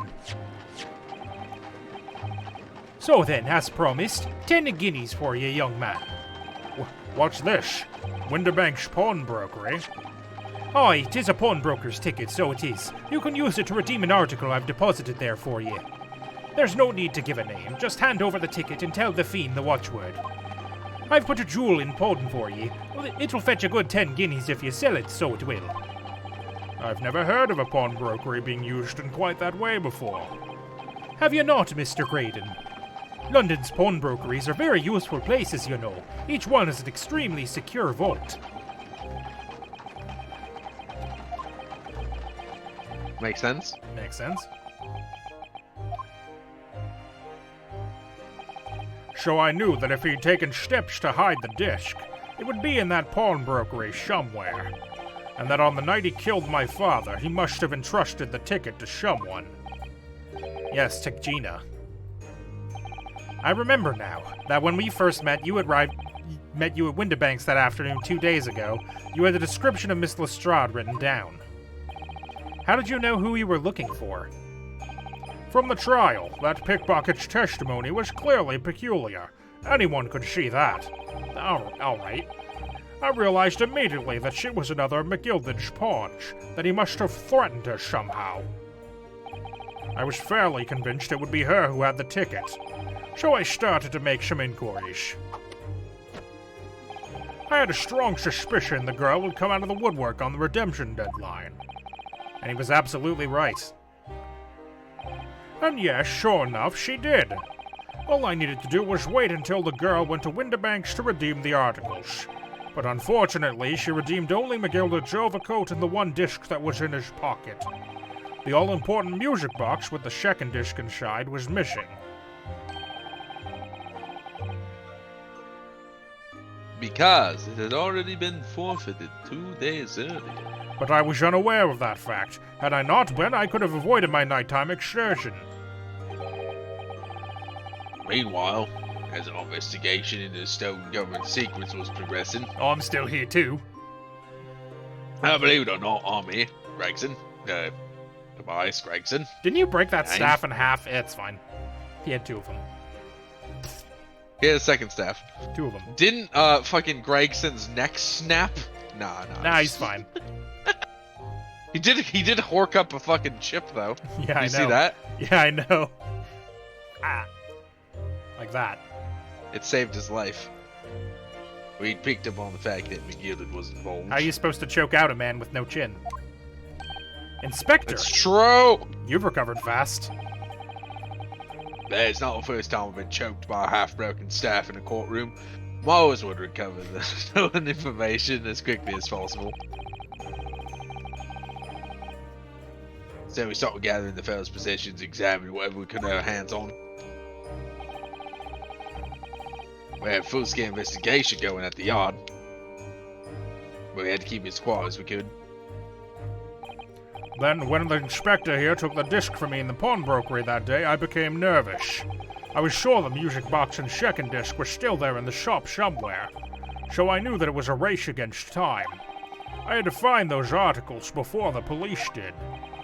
So that's what prompted you to break into the place that same night. With the help of your old friends, the Skulkin brothers. I fucking hate those idiots. What happened that night in the pawnbrokery, I could only describe as a nightmare. While Nash and Ringo were searching the counter, I'd located the music box I'd sold to McGilded on the shelves of the forfeited articles. And the second disc was inside. Yes, I slipped it into my pocket with a very deep sigh of relief. But then, so something... I gotta stop reading words before they're fully on the screen. But then something entirely Yeah, unexpected I happened. do too.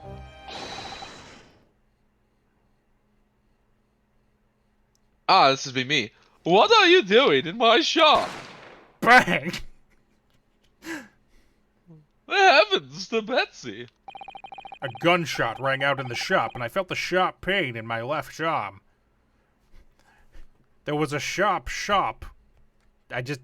Those words are the same. In my left arm. The broker fired his gun, and the bullet pierced your limb. Yes, exactly. But unfortunately, I decided to bring my own gun with me that night, just in case. Gasp. Bang!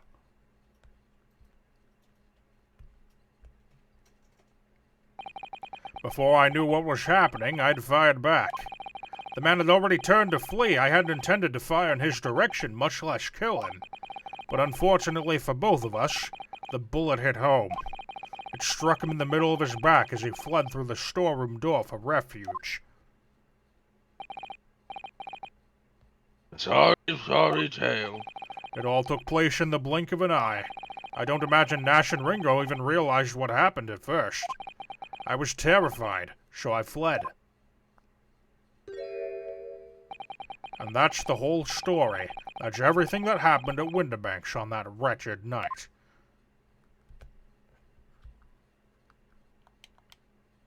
Not guilty! Woo! Winterbanks We using did his it! gun on another person. What a twist. I know, right? He didn't instantly cap himself in the head. What a guy. What a lad.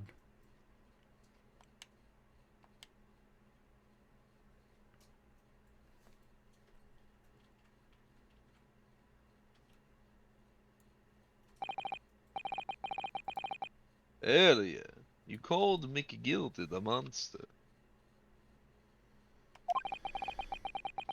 A man who used his wealth and influence to distort the facts and escape justice for the crime of murder. What tragic irony. For what you have done is exactly the same.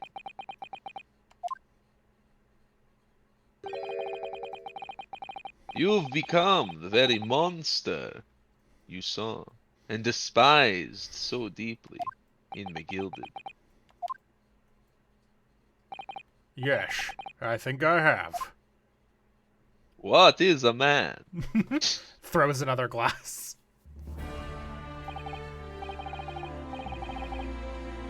Well, this has been a long and exhausting trial.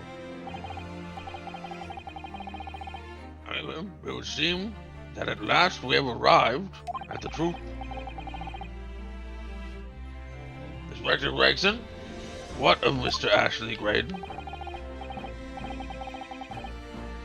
He's been restrained, my lord. He's been escorted to the yard. He'll be charged with the murder of Mr. Winterbank and the stealing of government secrets. And the murder of Magnus McGilded? Nah. Meh. Someone's gotta care, become right? the very thing you swore to destroy. You were supposed to bring balance to the Bring force, balance to the force. not destroy it. Ah!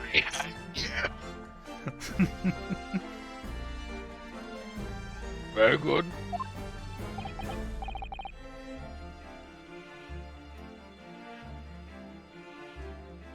How do you get the quote wrong every time? I don't know. Who? Me? Because fuck you, I that's don't- why. Do it. You won't. Not That's leave actually it in sharp, don't throw darkness. I don't know.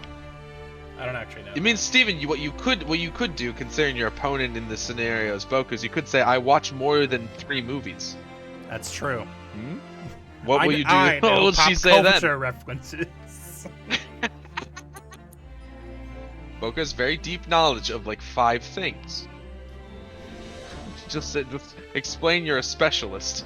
Or a generalist, not a specialist. Not leave it in darkness is an objectively worse thing than not destroy it. It's true. It's I kind of like remember how he there's a didn't better say. line. It's like how he didn't say, "Luke, I am your father." He says, "No, I am your father," which is just worse. Yeah.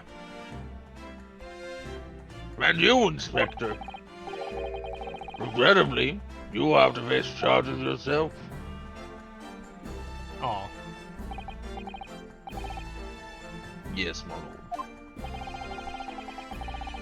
It transpires that you were complicit in helping a criminal escape justice.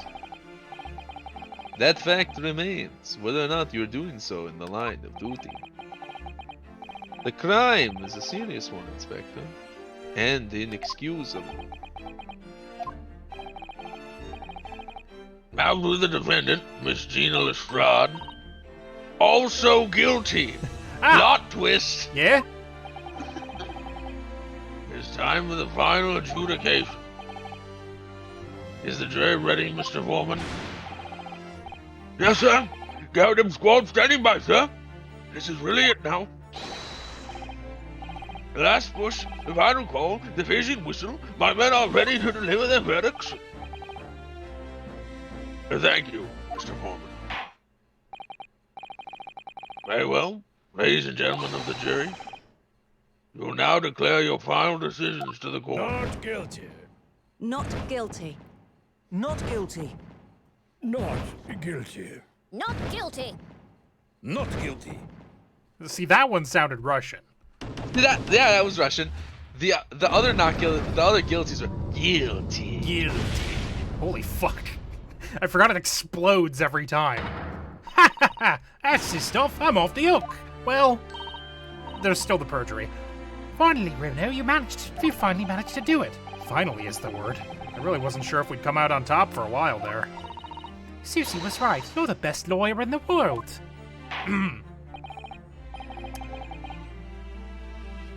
Ms. Lestrade, I'm not finished with you yet. Eh? What are you looking at me like that for? Before you start enjoying your freedom, there are certain other crimes to consider. Eh? 2 months ago, in my courtroom no less, you gave false testimony, did you not? And in relation to the trial today, not only did you unlawfully enter Mr. Winderbeck's pawnbrokery, you attempted to abscond with Mr. McGilded's property, it seems. Eh? I never done nothing of the sort. Of course not. It's not like you were gleefully wearing McGilded's coat in your cell yesterday or anything. Aw, and just when I was getting excited about throwing a party for Ginny this evening. Attention to the defense. Sweats nervously. Determining that, when played together, the music box disc contained a message in Morse code was... Well, it was certainly a most unexpected revelation, counsel.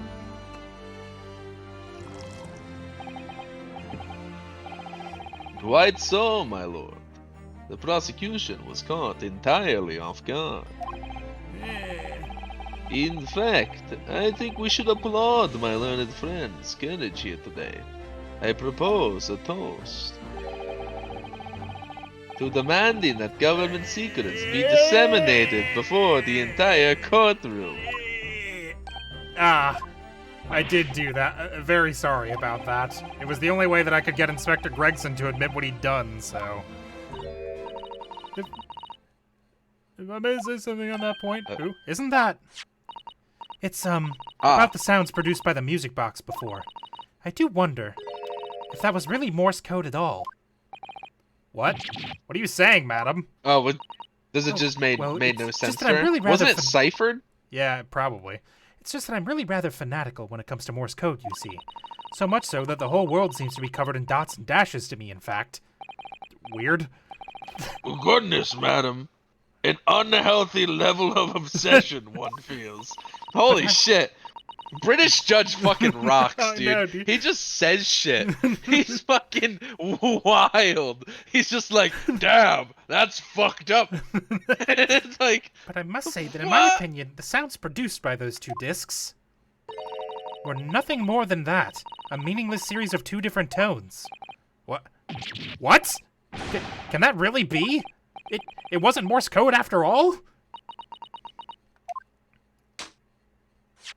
My lord, the defense would like to listen to the music box again. Are you off your nut? How many times do I have to tell you? This discontinued ministerial secret, sunshine. this courtroom is not an appropriate forum to discuss the nature of the government communications. We know McGilded conspired to trade national secrets with our enemies. Secrets acquired from Mr. Graydon. Now that the man has admitted to his crimes, we have no need to pursue the matter further. Aw, but it's really going to bother me. She's probably breaking the code in her brain right now. Yeah, she's probably just like inside her mind's like beep beep beep beep beep beep beep beep beep beep beep, and she's just like Literally the mind palace child from Sherlock prodigy Holmes. noises.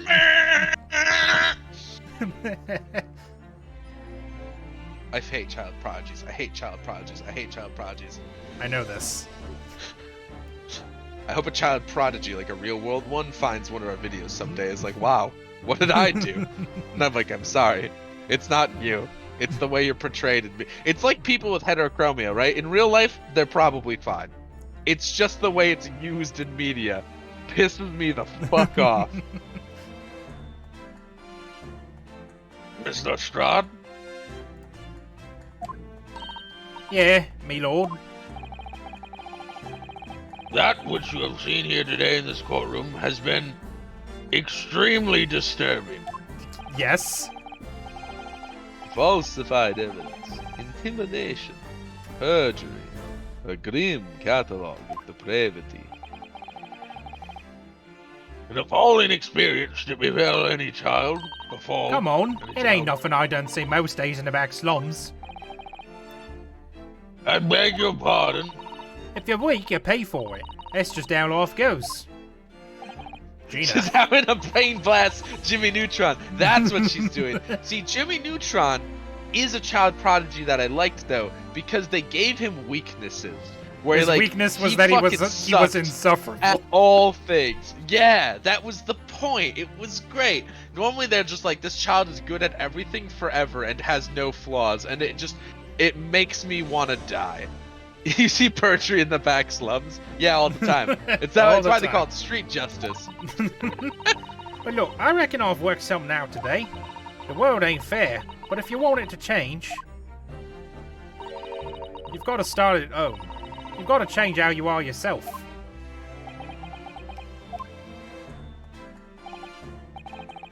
Well, that's a very laudable lesson, I would say. I really look forward to the born-again Mr. Strahd never gracing my courtroom with their presence again. This judge, man. I love him. He's like, I love the Japanese judge, right? Because he's a doofball, right? But Yes, this of guy course. fucking rips, You dude. mean the American This guy's judge. raw. Oh, right, yeah. Yeehaw. Yeah. This guy's a fucking Chad. He just said shit. He's like, I hope I never see you again. It's an abomination, counsel. Mere noise. Man, noise. I hope that's a thing that gets locked in my brain. And when I'm like 70 years old and like an old man myself, one of the things I'll hear something that I don't like, and I'll just like say that out of reflex, and people will be like, "What the hell? Who is counsel?" Now, with regard to the murder of Mr. Pop Winderbank, proprietor of a pawnbrokery business on Baker Street, A lot of B's in that. Yeah. I hereby declare the defendant, Miss Gina Lestrade, Not Not guilty. guilty. Yay! Confetti! Confetti. I forgot about the fireworks. Fireworks. Yeah, it's been a long time since we. Oh, there she goes. She's adding to it. More fireworks. Nice. Nice. Why did you Hey, so have... I've got a question. Yeah. What happened to Popeye and the fucker man from the street alley from forever ago? Yeah, they never came up again. I mean, there is a sequel to this game. Maybe they're just setting up Maybe for there's that, in I the- guess. Yeah, I guess so. There's apparently a lot of stuff at the end of this game that sets up for another game. Ah, got it. Because I just remembered those guys exist, And did not come and up. we've never talked to them. Have you watched Phineas and Ferb? That's another good show with child pornography. The Candace is more the main character if you think about it. See, that's why I like Phineas and Ferb. Phineas and Ferb is great. And for one thing, the show doesn't take them super seriously in terms of like their child prodigyness is being able to invent crazy shit that always gets destroyed, and they're just like, yeah, well. It always gets destroyed by the B plot by accident. Yeah, and Candace is definitely the main character, and there is the B plot, so I just feel like it handles it better. And like in that show, Phineas and Ferb are child prodigies, right? But they use their prodigies on stupid shit, like building fucking Swinter so they can have winter and summer. You know what I mean? Right. Yeah. Yeah. Yeah. A Swinter Swonderland, unusual and grand. You can freeze while you get tan, 'cause it's Swinter. It's true. It's not like in I, the Somnium Files, where Mizuki's allowed to bench press 8,000 pounds and bend the laws of time and space to deflect bullets with a lead pipe because she's smart and And she didn't young. deflect any bullets with a lead pipe. She just dodged them. I'm gonna kill you. It's unfortunate. That game comes out next month, and she's the main character. Is she still a child or is she older? I assume she's at least 18. Okay, it might be fine then. I mean, I'll be there. I'll be on the stream. You won't escape my fury. Oh no. I'm finishing what I started. That is all. Court is adjourned. Bonk. Okay, so here's the question, Josh. Yeah. The epilogue is more or less all we've got left, and I don't think it's going to take 2 hours to get through. So do you want to do it now, or do we want to do like a short one maybe tomorrow sometime? Because I'm off, so we could just do it whenever, really. I mean, I have literally no plans for tomorrow, so I don't care either way. All right, To BH. we can just keep going then. If you want to just finish it off now, that works for me. I Works mean, for I'll me be too. up for the next few hours anyways. Yeah, exactly. Just doing Just doing stuff. Smite, probably. Anyway, well, I've been playing Foregone in the background right now. Nice, nice, nice. So you know how quick Foregone aside. So you know how there's that really weird thing where I can re-roll the substats on my weapons, but I have to go through like a time trial to access the vendor that does it. Right. Two weird things about that. So every time you re-roll a stat on any of your weapons, it becomes more expensive to do another re-roll. Okay. Right? That makes sense. That's like a Right. mechanic or whatever. But the cost is locked into whichever of the side missions you did. So like the side mission 1 where I have to kill 44 enemies, and then the next side mission where I have to just sprint to the end dodging spikes. Those are two different like instances of the re-roll guy. So if I do 3 re-rolls on the main one and it costs like 200 per re-roll now, then if I go to the second side mission, it's back to like 0 because I haven't done any re-rolls at that vendor. That is of weird. the I wonder if guy. there are like specific stats or something tied to it, or I don't know. That's a weird way to do that. I don't think so. It just seemed to be like a way to like, oh hey, is the cost too high? Now you just Do go a to different one. another side mission. It's weird guess the that makes re-roll guy sense. is locked behind side missions at all. Yes, that's true. Like it's a really weird way to do it because you can't talk to the vendor without doing a side mission first. And I don't know why. I thought the side missions were just for like little time trials for fun, but no, there's a man at the end. And then in addition, so I finished the game and it instantly ended and spat me out to the menu and was like new game, you can new game plus now, which was annoying because I hadn't found all the secrets yet. And my plan was to go back and find the secrets right. because that's what I had done earlier. I like stopped at one point. So I was just pushing through and then it didn't give me the chance to continue. It's like, no, now you have to new game. And in addition, when I new gamed, all my stuff carried over, except the NPCs reset all their dialogue. Oh no. But the missions, the side missions are all not there. I have to like re-find the beacon that activates them. Oh. Like each of the beacons. And all of the costs for re-rolling were reset back to 0 again. All right.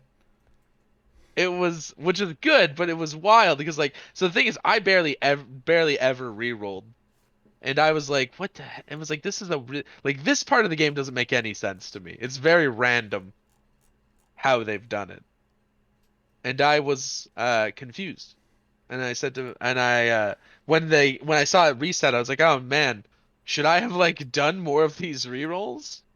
Did I miss out on in-game value? And then I realized that like now the enemies are all dropping way stronger shit now anyways, so like I change out my gear constantly and I'm like, I don't know that re-rolling matters at all. Right. It's just like if you Also, like Molly a guy's saying specific thing. things. Yeah. Apparently it was supposed to be 3 games. They share It's some a plot shame when points, yeah. budgets get in the way of things. It's like how the original Phoenix Wright trilogy, I don't know if it was written as a trilogy immediately, but like stuff in the third game wraps up stuff that happened in the first game. Like it definitely feels like it was meant to be a trilogy because it really just kind of wraps up a lot of stuff. Mm-hmm. We'll get back to it someday. Maybe after we're done with this. Right. On a personal note, I must say you've surprised me, my Far Eastern friend. Ah. Oh. Despite being a Nipponese. Okay. A terrible way to start any sentence. Bad sentence, but continue, I guess. You saw through the pretense to the malice that festered within that Englishman. And at the same time, saw through the grime to the surprising heart of your English client. You have a curious talent for judging character, especially considering our very different cultures. I guess that's fair, right? That's a I don't fair think there's thing to say, anything curious probably. about it. Whether we're from the Empire of Great Britain or the Empire of Japan, we're all human beings. We're not so very different on the inside.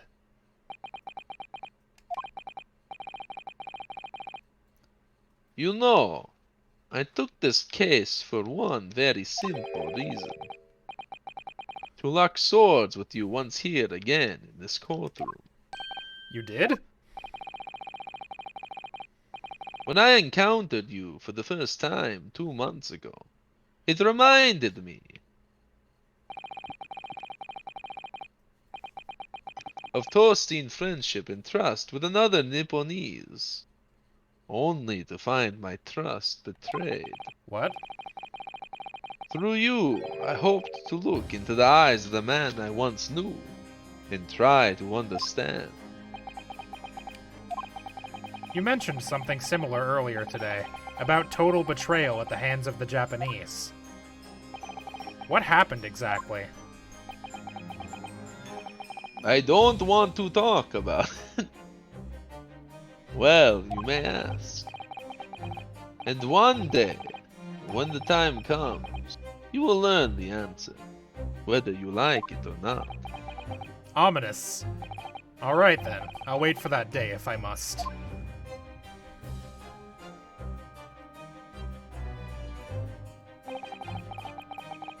Coming to be known as the Reaper of the Bailey, and my retirement from service 5 years ago. It gives me cause to wonder if our meeting has some deeper purpose. Alright. So, farewell, my learned Japanese fellow, until we meet again. Okay. I will turn into a bat Okay. and fly into the fucking cloudless night. 17th April, 5:24 p.m. The Old Bailey, Defendant's Antechamber. It's done. It's over at last. But where's Iris disappeared to? Ah! Congratulations, Gina. I knew it all along. I knew that you were innocent. Well, you did what you said, Mr. Naruto. You believed in me, right up to the end. The result is your name. What's odd about it? I told you I had faith in you, didn't I? No one ever has before, see? Kept a promise on me, properly. That's awful. I'll figure something out today. All me life growing up in the slums, I've never trusted no one. But that's just because I've been scared of being stabbed in the back. I mean, the more you trust someone, the more it hurts when they let you down. Yes, I think I can understand that. After all, I had a taste of it in that trial 2 months ago. I chose to trust someone and paid for it. That betrayal left a big scar. You know, though, Gina, I worked something out quite recently, too. Trusting in someone else is really an exercise in learning to trust yourself. When your gut tells you it's the right thing to do, and your trust is rewarded, there's no better feeling in the world. I think I have you to thank for reminding me of that valuable lesson, most of which I just thought to myself. Oh, well, if you say so. Don't make a fat lot of sense to me, though. I'm trying to say that putting my faith in you, Gina, has been a real pleasure. For crying out loud, pack it in. Well, I suppose. Sort of feel the same way. I mean, sometimes trusting someone else is, you know, alright. Thanks.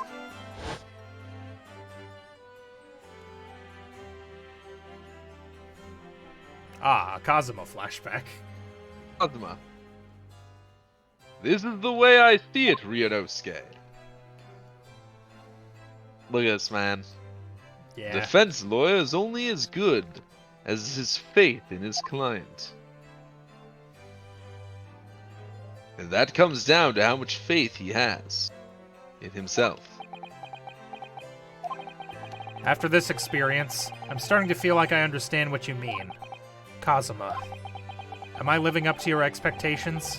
Am I turning out to be the lawyer you believed that I could be? No. Whoa. That was weird. Part of the interruption. But what the deuce does a man have to do to be noticed around here, my dear fellow? Yeah, there he is. I love You the can other see guy that, turn. The other guy turns. just What? spins. Ah, that voice. It's too late for that voice now, Mr. Naruhodo. I've been standing here patiently in the corner of the room for an eternity. Ha ha ha! Yes, it was me all along, doing the I would have said pose. when you finally noticed me. But you people, with your incessant babbling...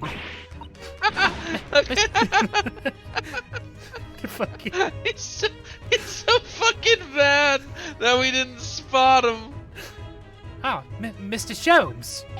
Ah, yes, it was me all along. You see?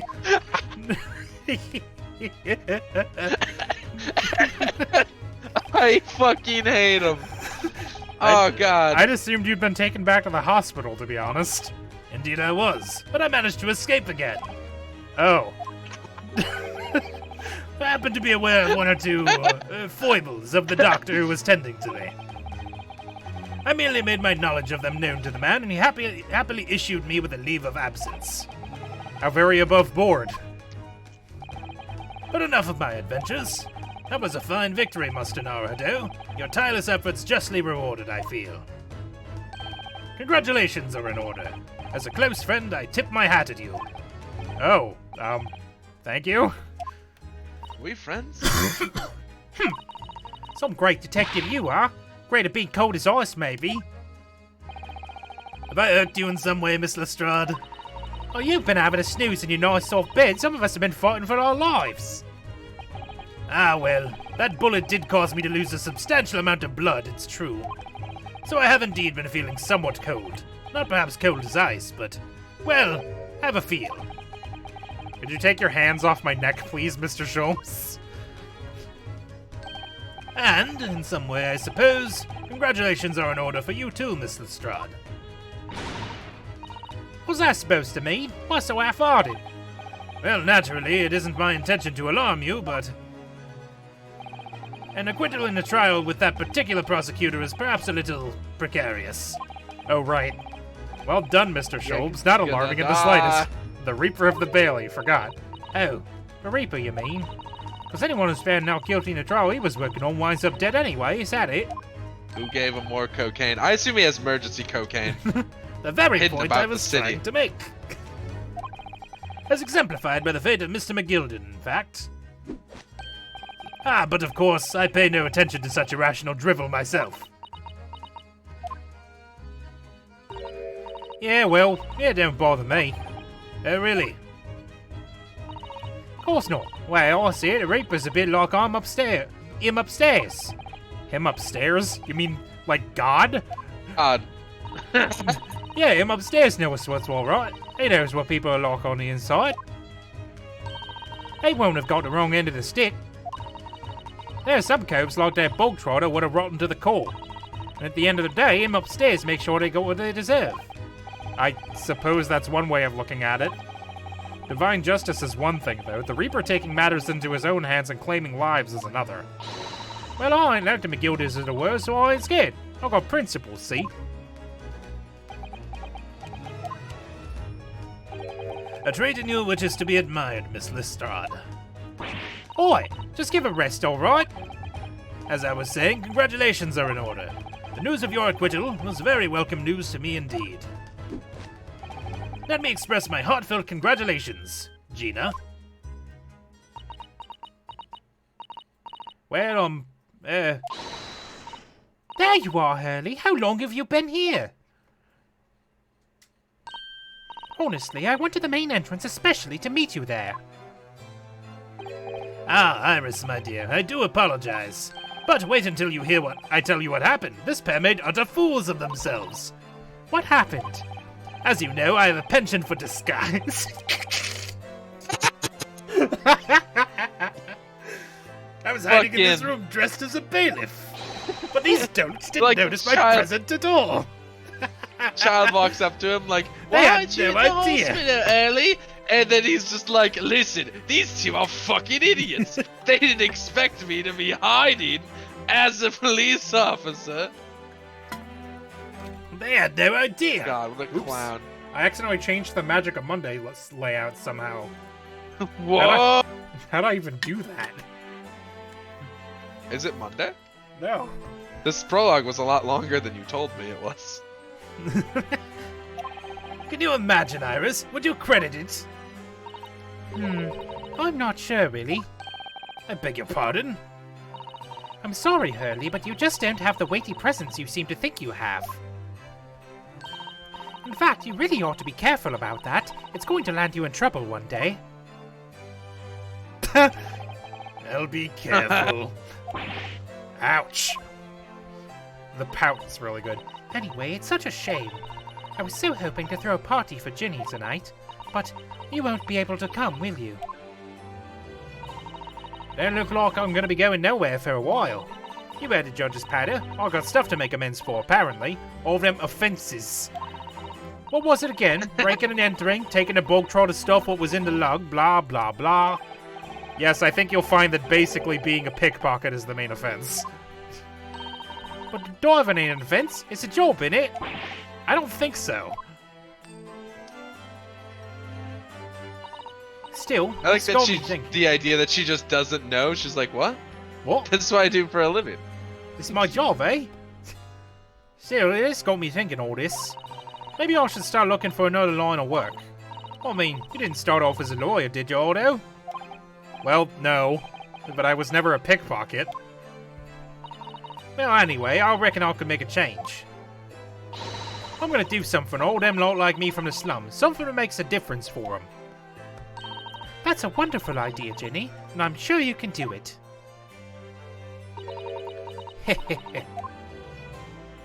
What is it?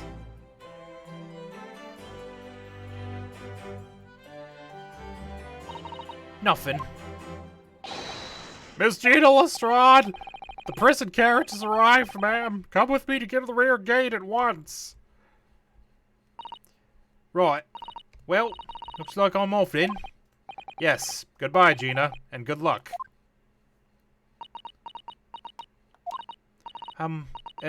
Aldo. Yes?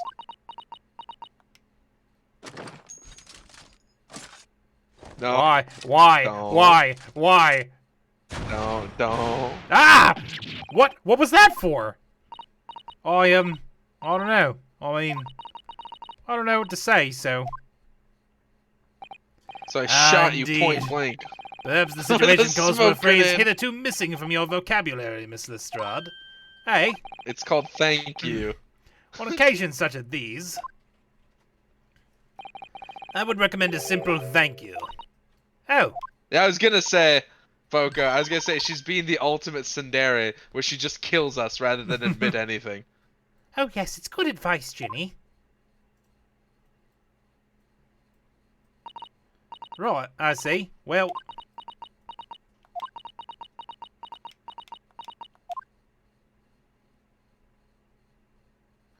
No hat. That. Thanks, Otto. Aw. Oh! Oh no! Thank you for everything what you've done. For believing in me.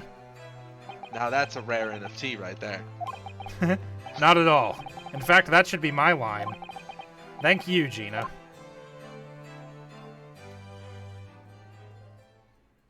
We did it. It was all worth it. We almost died and exposed government secrets. But we saw her smile, baby! Well, there she goes. I wonder It's if I'll all ever about the see her Mets, again. baby. It's all about the Mets. Let's go Mets. Nope. Well, well, Let's quite go the Mets, love the indomitable Mets. pick purse. Oh, I nearly forgot. I bought a paper outside. It's a special edition, and this trial is all over the front page. Pickpocket's innocence proven. Isn't it wonderful? You should have shown it to Gina, Iris. She would have been thrilled. Oh no, how silly of me. Ah, but anyway, would you like the good news or the bad news? Ugh, not again. Well, what do you say, Bruno? Early? As usual, I think I'd rather get the bad news out of the way first. Absolutely not. I have no intention of listening to anything but good news. And there you have it. How people answer that question says a lot about them, doesn't it? Let's not go I there. refuse to listen to the bad news. Let's not go there. Alright then, maybe let's start with the good news this time. The rain has finally stopped. It was a record level of rainfall, apparently. Oh god. Well, that is good news indeed. We can journey back in greater comfort. Alright then, what's the bad news? The huge storm has left the seas very choppy. The The channel boat in got particular is delayed. awful, so sailings out of Dover have been delayed by a day or more. Oh, we can go get her. Dover? That's right. If we head to the station immediately, we may still make it in time to wave Susie off. Why did you phrase that as bad news? But, there won't be a train, Bad that surely. the seas are choppy. We couldn't be that lucky. Who do you think I am, Mr. Naruto? Mr. Sholmes? I rushed to Victoria Station earlier and made arrangements for a special express. If we hurry now, we shall be there in time for dinner. And I know of a fine restaurant that serves the most delicious baked sole. I don't... The great detective does it again. Indeed he does. I happen to be aware of a number of the rail transport director's foibles. What? I merely made my knowledge of them known to the man, and he happily laid on the locomotive. Elementary. Sherlock Holmes destroys my I'm throat. Herlock Sholmes. I'm Herlock Sholmes. I do two things: cocaine and steal people's secrets. I use them to blackmail them. I suppose that's three things. There's an idea, but Yeah, it might be guess wise it's to three. stop manipulating people that way.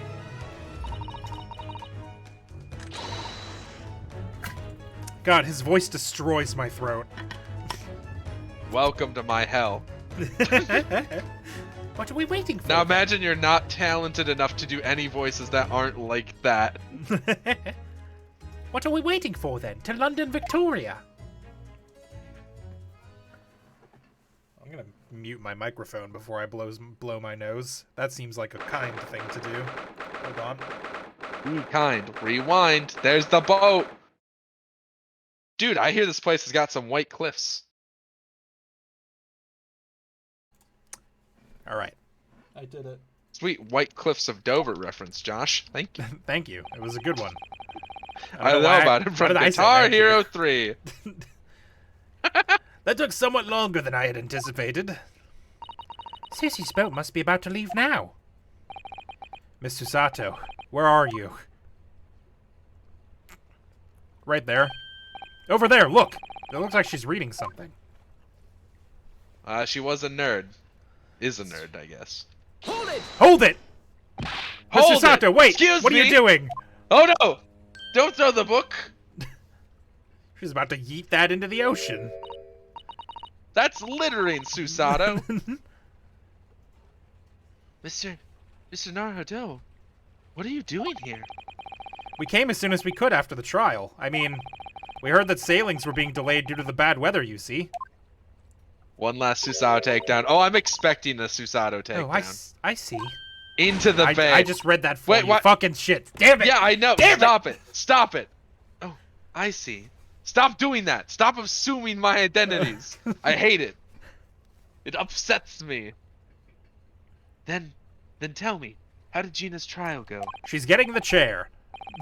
She's But not only did we get her guilty of that, we also got her guilty on several other misdemeanors. It went well. She was acquitted. Nice. That's wonderful. Really wonderful news. Hooray. That's nice. That's a rare NFT there. I'd buy that on the blockchain. The book you were about to throw into the sea. It was your Encyclopedia of British Law, wasn't it? Maybe. Oh dear. I was hoping you hadn't seen that. I'm not worthy of practicing law in any way now. So I was saying my final farewell. You were saying goodbye to law? You, Susato-san? Would I be correct in assuming it's because of the peephole, Miss Susato? Stop. Do you not like the word peephole? It's just, they said it so many times. I deliberately altered the scene of a crime. And then I tried to hide the fact. What I did is utterly unforgivable. That reminds me. How did you even come to have this, Susie? Oh, I'm a thief. On the evening of the incident, Mr. Sholmes had invited Gina to dinner, if you remember. Oh yes, we had a wonderful time. Well, Gina gave us a little introductory lesson, didn't she? To the art of pickpocketing, I mean. Oh my god. Oh, that was so much fun. I stole Bruno's armband. Yes, please don't do that again, Iris. That band's very important to me. Well, if it's so important, you should pay more attention to it. You didn't notice for ages. On a whim, I thought it'd be fun to see if I could take the cat flap-o-mat, so I put it up my sleeve. Really? And then I rather forgot about it until I found myself how in in Mr. the goddamn Windowbake's. fuck do you They're forget? big sleeves. She has entire libraries in her sleeves, remember? She That's pulls true. books out of there all the time. Susato is yoked. She's the strongest character, and listen to my game theory about why. Susato-san is at any given time carrying no less than 450 kilograms of library and literary materials on her person. And yet, she cannot be stopped from flipping a full-grown man with the simplest of ease. It's good game theory. You should submit that to Mr. MatPat. This is actually the most believable part of this game so far, is that she put it in there and forgot about it amongst the multitude of other things she has in her coat at all times. Could she beat Superman? It would be hard. It would be hard. Superman is no. She could beat Goku. Let's be real.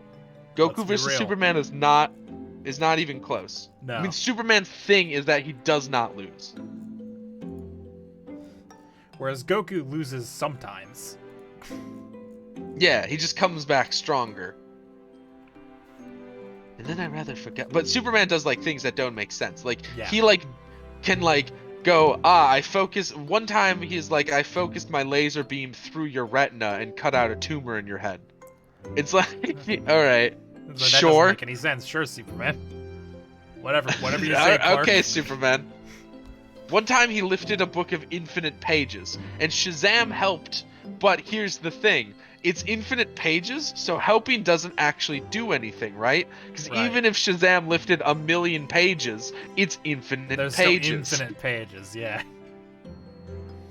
So Superman just breaks the laws of physics. Then I rather forgot about it until I found myself in Mr. Winterbank's shop with it later that night. I see. And then... Bang! Ah! Mr. Sholmes! Mr. Sholmes! Leave me, Mr. Naruto. Leave me, Mr. Right. Oh, wait, that's you. Sorry.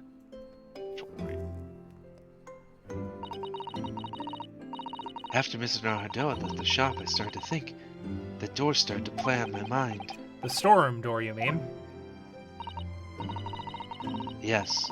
If Gina was anywhere in the shop, I realized it could only be behind that door. And at that moment, the little device that I had up my sleeve sprang to mind. It's not that little. It's not that small at all. It's pretty big. I was so worried about Gina, I simply had to know. So you use the cat flap-o-mat to make the peephole in the door. Stop. As captured in a photographic print of the shop. By one of Hurley's red-handed recorders. Indeed, it was of the first importance, that point. Precisely when the peephole was made, that information would prove to be Mr. Naruto's greatest weapon. Though naturally, without proof, it would have amounted to nothing. But when I looked through the hole in the door, the sight that met my eyes made my blood run cold. Yeah. Thoughts started to run through my mind. I remembered that trial 2 months earlier. The trial of Magnus McGilded. I thought about how he'd manipulated the evidence and arranged false testimony to secure his freedom. It made the British justice system feel very dark and sinister to me. Okay, but I would argue that there's he a did it difference on between purpose, and you tampering were with just the- doing it to Li- see if there was someone in listen, there. listen. There's a difference between tampering with a crime scene and doing something while a crime is happening.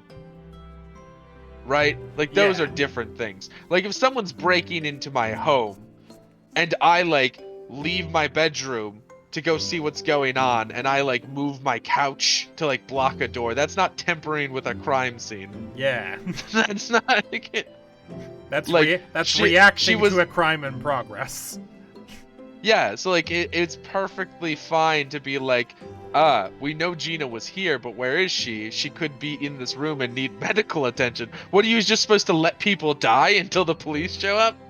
Yes. That's stupid, Susato. That's, whoa. Then a terrible thought occurred to me. What if some wicked criminal was planning to do the same thing now? Because from the appearance of the crime scene, it looked exactly as though Gina had shot Mr. Windibank. Even though I was sure she would never have done such a thing. You were worried that the true culprit would try to frame her for the crime?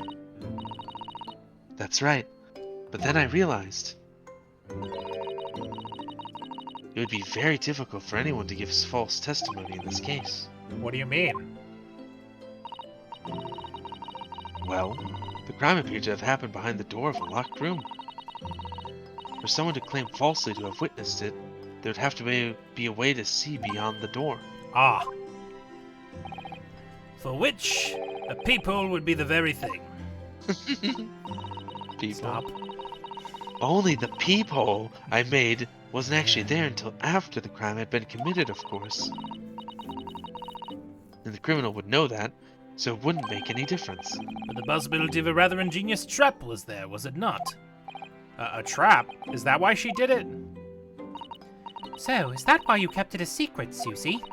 You never mentioned that you made the peephole to anyone, not even to the police. I know. I knew at the time what I was doing was wrong. A criminal offense, even. I would say it's not! I mean, she didn't tell the cops about it, though, so maybe it is? I guess that part, like giving a false police report, Yeah, could be criminal, I suppose. but making the peephole is not No, I don't think in so. any way. Well, because like if you walk into a shop, right, and it looks like a crime has occurred, you're well within your rights to be like, oh no, I should make sure people are okay or like Yeah. don't need medical help.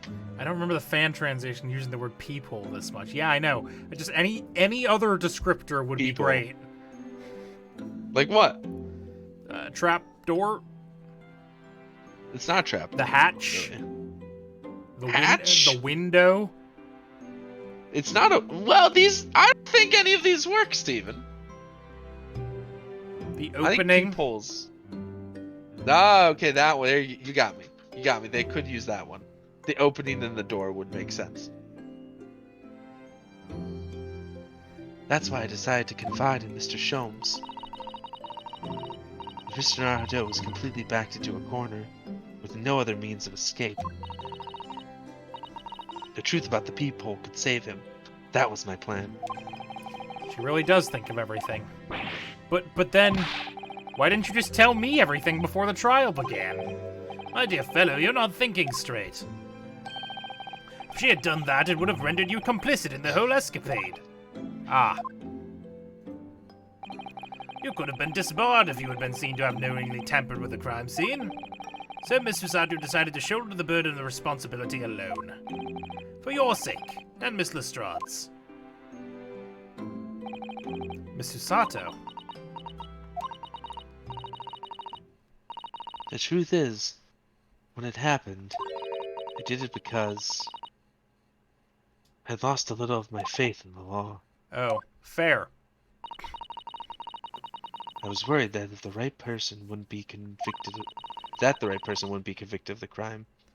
But the moment I allowed myself to think that is the moment I lost my right to call myself a judicial assistant. What you did isn't comparable to what he did. I would have Great. liked if Ryunosuke had did the dots and then been did a really soft objection. Just a quiet objection. Graydon is the one who lied in the witness stand, using that peephole as a way to implicate Gina. And besides, if the peephole inconsistency hadn't existed, I'm not at all sure she would have been acquitted in the end. Miss Susato, what you did saved Gina's life.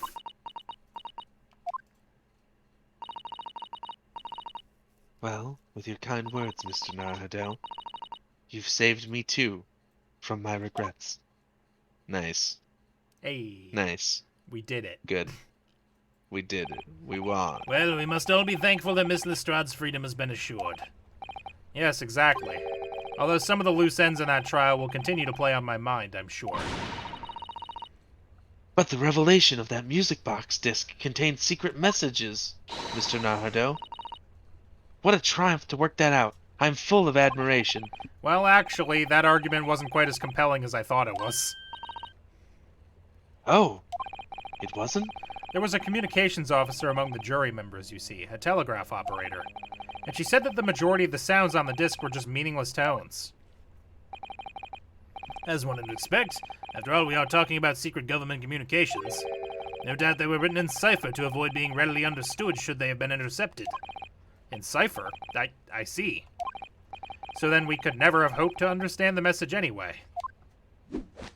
Unless we were some sort of child Nonsense, prodigy. my dear fellow. It's quite a problem, I assure you. A what? Oh, he doesn't smoke any pipes to solve it. Ah? So? Gi? What? Sugi? Wasn't that... Well, that can't be a real word, can it? How funny. Wait! Iris! What did you just say? Oh, See, of course she worked out the I cipher just in said her head. Asugi. Does that From word hearing mean something to you? Tones. Fucking Mean stupid something? child. Punch her in the Asugi bay. was the name of my best Toss her. friend. You're gonna fucking What? hoist her aloft like a fucking cannonball and just spin around like I'm doing the fucking... Shot The put. fuck is that sport called? Shot put. Shot put. I'm shot putting the child into the ocean, and no one can stop me. But how? How do you know that name, Iris?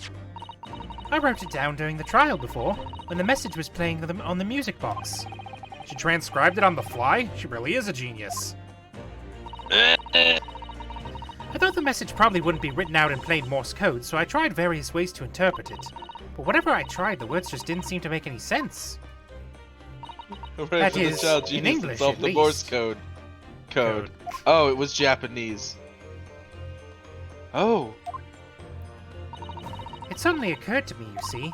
There's more than one Morse code, not just the English variety. Ah, there's others. Various countries around the world had altered and added to Morse code to use it in their own languages. Yeah, that makes sense. I don't believe it. Are you saying... It's like how there's different sign languages. Yeah. That's right, I've only actually seen a chart of Japanese Morse code once before.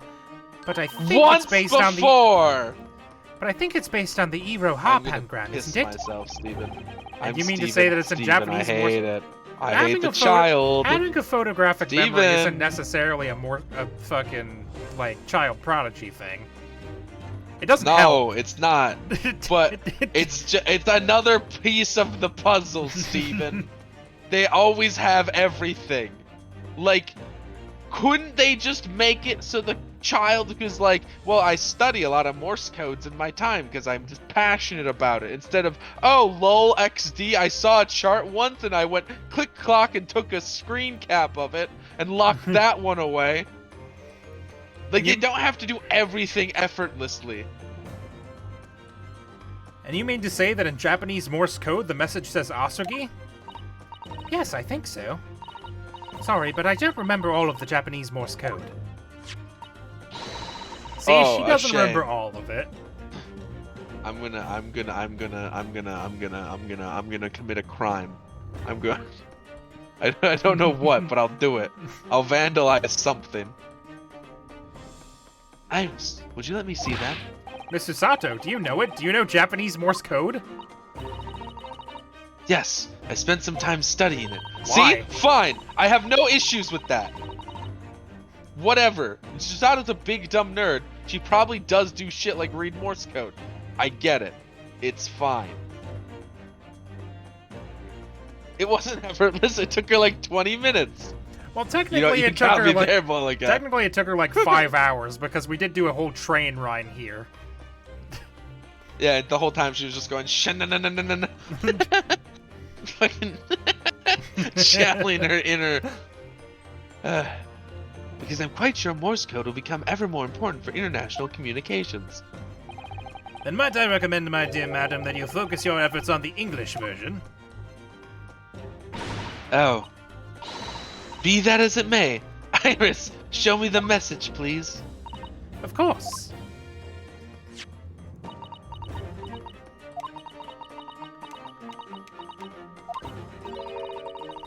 But what can this possibly mean? Whatever is it in that long sequence of supposedly meaningless dots and dashes, it's made the color drain from Sato-san's face. There's no doubt that this message is written in Japanese Morse code. So the British Empire's been using Japanese for its secret communications? I don't understand the reason why, but the message appears to be a list of 4 people's names. 4 names.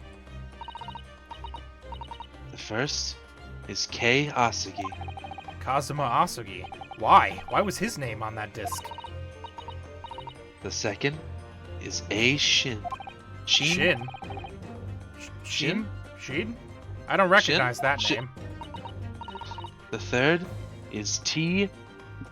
Who? Gregerson. Gregson? Oh, Tobias Gregson. Yeah. There's just Because extra it's in U's Japanese. in there. Got it. Ah, right. Gregerson. Yeah. Gregson. That's fun to say. Gregson? Gregson. Gregson. Ah, it would seem Tobias Gregson is the 3rd man on the list. And what's his name doing in a secret government communication as well? And the last name. Naruhodo. What's the matter, Miss Suzato? It's just so strange. So unexpected. Oh, what is it, Susie? Don't keep us in suspense. The last name is J. Wilson. Ah, What? John Wilson. Wilson? John H. Wilson? You mean Daddy? Does she know her father's dead yet? Have we ever told her? No. Never bothered. It's Assassin. Assassin. Oh, assassin. Assassin? Ah, So A Sheen is assassin, probably? Could be. Or is supposed to be an assassin? Could be. It only says J. Wilson, so I'm afraid I can't be sure.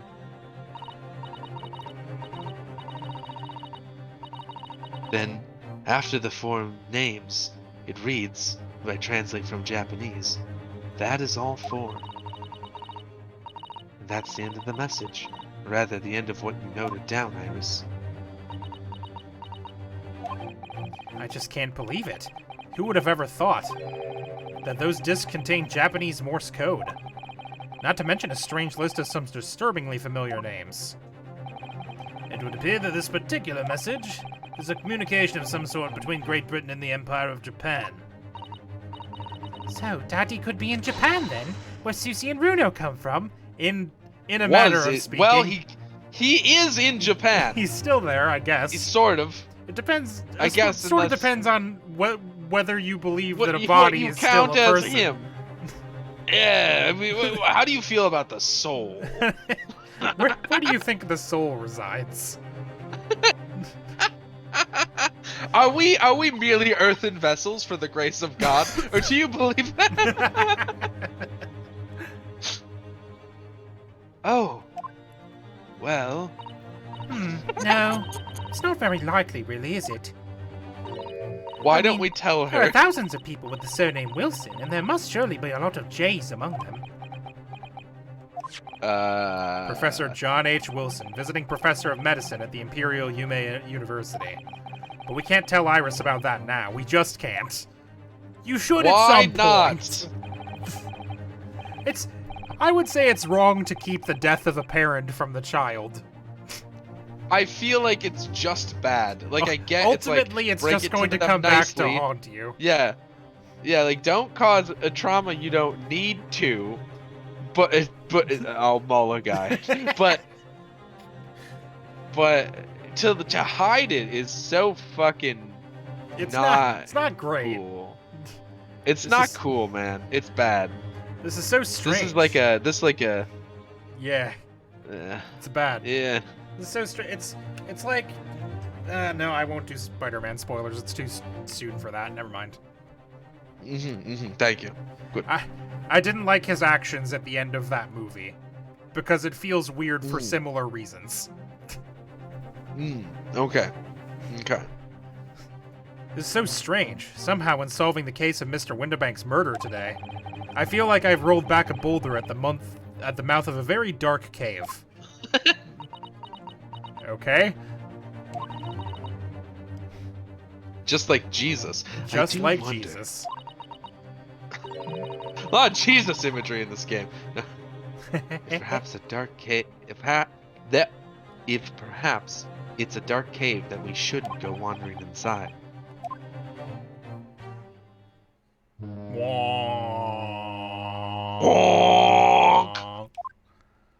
When you're a clown, but also massive. Big clown. Big clown TM. Trademark. Oh dear. The ship is going to set sail soon. Yes, it Clown seems so. Kaiju! I'd pay to see a Clown Kaiju movie. That'd be fucking awesome. I'll sail on that steamship first to the port of Dunkirk in France. Then I'll change onto. Then I'll change onto. then I'll mechamorph into a big boat myself. Dude, that's the exact noise that I was gonna make. I had a weird Transformer toy when I was a kid that was like a flashlight / Nerf gun. I don't know why, but it made that exact noise if I pressed a button. I would press the button and it would go, and then it would go back and would go. That sound haunts my dreams. Woo. Then I'll change into a larger passenger vehicle bound for Japan. You're really It was in going then, That's Susie? just the Transformer sound. It was in the cartoon. Yeah. Yeah, I assumed they had ripped it from somewhere else. But it's like, since I only know it from a flashlight, it feels weird. We wish you a safe passage, Miss Susato. It's a very iconic noise. Yes, I know. Or I assumed, I guess. I shouldn't say I knew. I assumed it was. But again, only flashlight. Thank you so much. I wish you all the very best. Mr. Sato, I had hoped to have you always at my side, to guide me and support me. Whoa! Very forward there, Ryunosuke. Mr. Naruhodo. Please, come back soon. As far as I'm concerned, you really are the very best judicial assistant in the world.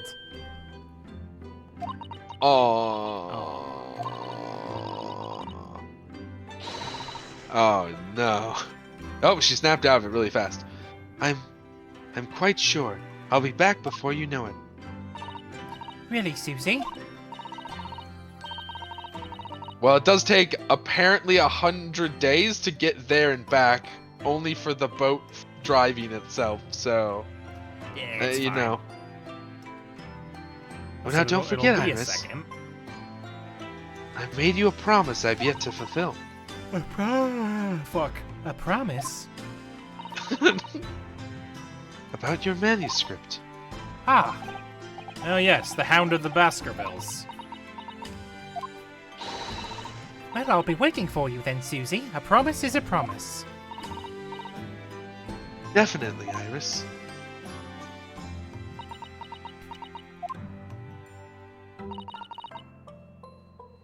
Mr. Naruhodo, Yes. do you remember the first time we met? Yes, of course.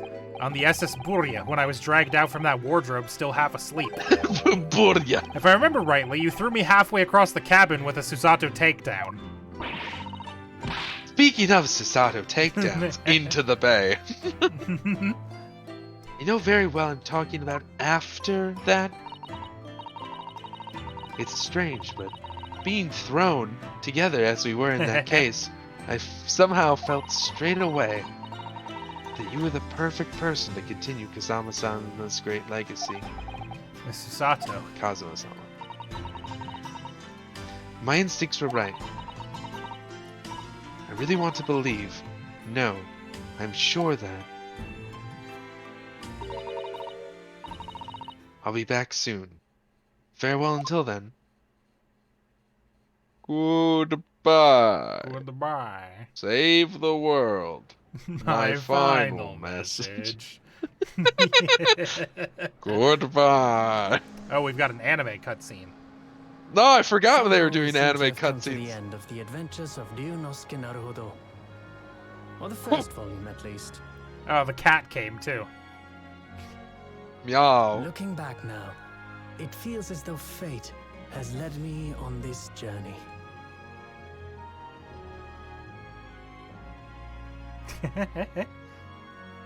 Do it, Mall Guy. Post the entire Fate transcript led of me to the become Hound of the a lawyer, Baskervilles. Traveling halfway No around one the can world stop you. No. to meeting the great detective. I'm sure there'll be I trials can't and read tribulations lips. ahead.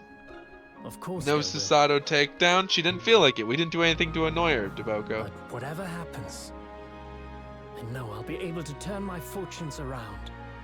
It's so weird to me that he's got a British. Okay. Sorry. That's. After all, I mean, it's in character, but I why? have the Why did greatest he? friends in the world on my side. Why did he? Why do you feel the need to? I don't know. That's the thing, right? It's Oh, like you see the cross on the top of the ship? Jesus. Jesus. Someone who views everything through a lens of Christianity. A lot of Jesus imagery here. Ah, yes, Mr. Naruhodo. Yes, Mr. Sholmes. I have some rather awkward news. Oh The god. railway company has decided to sue over the special express train, apparently. Huh? Oh, the second game just doesn't have fully animated cutscenes. Aw, That's a rip. little sad. They're pretty good. It caused such a commotion. I guess. on the I guess line. if they had. Yeah. Yeah, seems I was gonna say if smart. they had budgetary reasons, if they had to cut an entire third game, Yeah. they definitely didn't. I mean, they're pretty good. I enjoyed them. I will say it's weird that the voice actor was British for or did a British accent for Ryunosuke. But it was like, That feels but a it little was strange. it was like British with a Japanese accent too, which was Yeah, strange. I mean, like I'm I sure guess- that person must exist, but it's still weird. I mean, I It's guess an unusual like, accent. if he was taught English by a British person, he would have more of a British pronunciation of things. That's true. But It caused felt such a a commotion little- on the lines, all the other trains had to wait at stations. But really, we would never have made it to Dover in time otherwise. Anyway, I explained everything and how it was all your fault. English. Huh? Huh? What? I believe that a formal complaint should be delivered to your office tomorrow. But not to worry, my dear fellow. According to Miss Susato... You love defending yourself in court. Huh? Huh? Huh? It's alright, I'm perfectly happy to testify. He really didn't look like the sort of man who'd do something so outrageous. See? Wow. Mr. Sholmes, Yes? a word if you don't mind. Why, certainly. Any word you like. Bellow it out, my dear fellow. Oh yes, I love Runo's words, and I know just the one he'll use here. Objection. Then I really must say, Objection! objection. Yeah. I love every Ace Attorney Nice. game ends like that. Can you believe after 7,000 years we actually got through this game? Yeah, I know, crazy, right? It has been almost a year. About 10 We months were like or so. young babies when we started. In the following weeks, hundreds of music boxes arrived at Baker Street from all over right. Something was afoot, though it transpired I had ordered them all myself. So I advertised them for sale with used by Mr. Sholmes to solve an important case. And the money I've earned, consulting detective work pays a pittance by comparison. Incredible. Good job, Mr. Sholmes. I forgot that he had done that. Ah, I haven't slept a wink. This manuscript is due tomorrow now. When I'm this busy, Hurley usually cooks me breakfast. Well, cooks is an overstatement, for some dry toast and insipid coffee. I do miss Susie and her lovely Japanese breakfasts. Imagine when you finally finish Trials and Tribulations. I know, right? We were on, I think, the third case of that game, maybe? We're never gonna finish that one. Oh yeah! Please, your Ouchie. testimony is riddled with contradictions. Exactly Oh, where God. little convent coins hide under rare stakes themselves. What the fuck was this guy's voice even? I don't even know, It dude. was just like Sergeant, vague Sergeant. Oh shit! What says my courtroom is no place for petty arguments. I forgot we're auto scrolling. Sorry. Yeah, I have no choice. I'm just doing the ones I remember, man. Fuck, I don't remember this guy's voice at all. He I've was delivered butler, the- a smooth Yes, butler guy. brother. But last night I He was like apprehended an this. extremely suspicious Japanese Yeah, there you national go. on board. I've done nothing wrong. All I did was give Wang Ai's offspring refuge in my pocket. A man brings some kittens on board and suddenly he's hardened some criminal. It's not fair. Rip, Rip, dude. rip guy.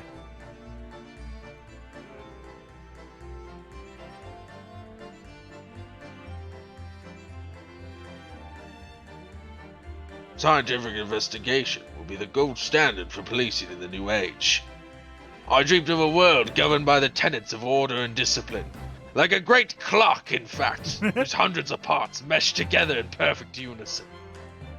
Now, if you'll excuse me, I have but 2 minutes and 37 seconds until my next appointment. Thanks, guy. That was not his voice at all. Nah, I it's just didn't fine. remember what it was. It's fine. Close I think he enough. was more British than that. I think he was more like, No, I can't do enough voices. Race Rance magazine's out, and I'm in it again. Whenever I say that one line she wrote now, I get a standing ovation. Wanna hear it? Not bad, I suppose. For an amateur.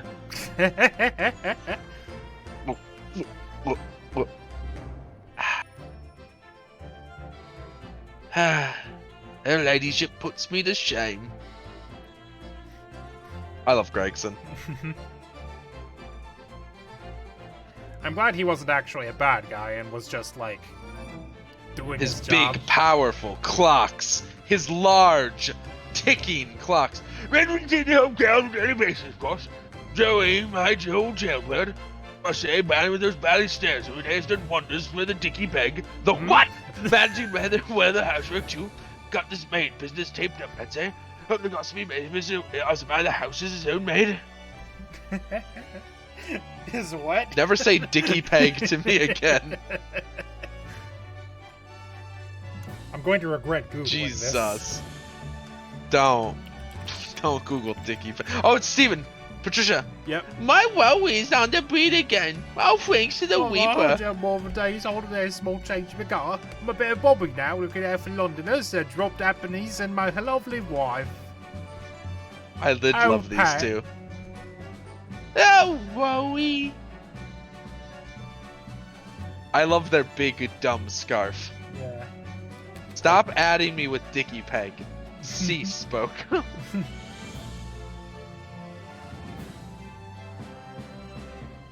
Deku Oh, cards, yeah, Gina's in contemporary jail. greeting cards. So But always comes every day for a natter, so ain't too boring. She's always going on about them cases what Sholmes is looking into. Criminal investigations are kind of interesting when you get into them. She's gonna become a cop. Villain turn.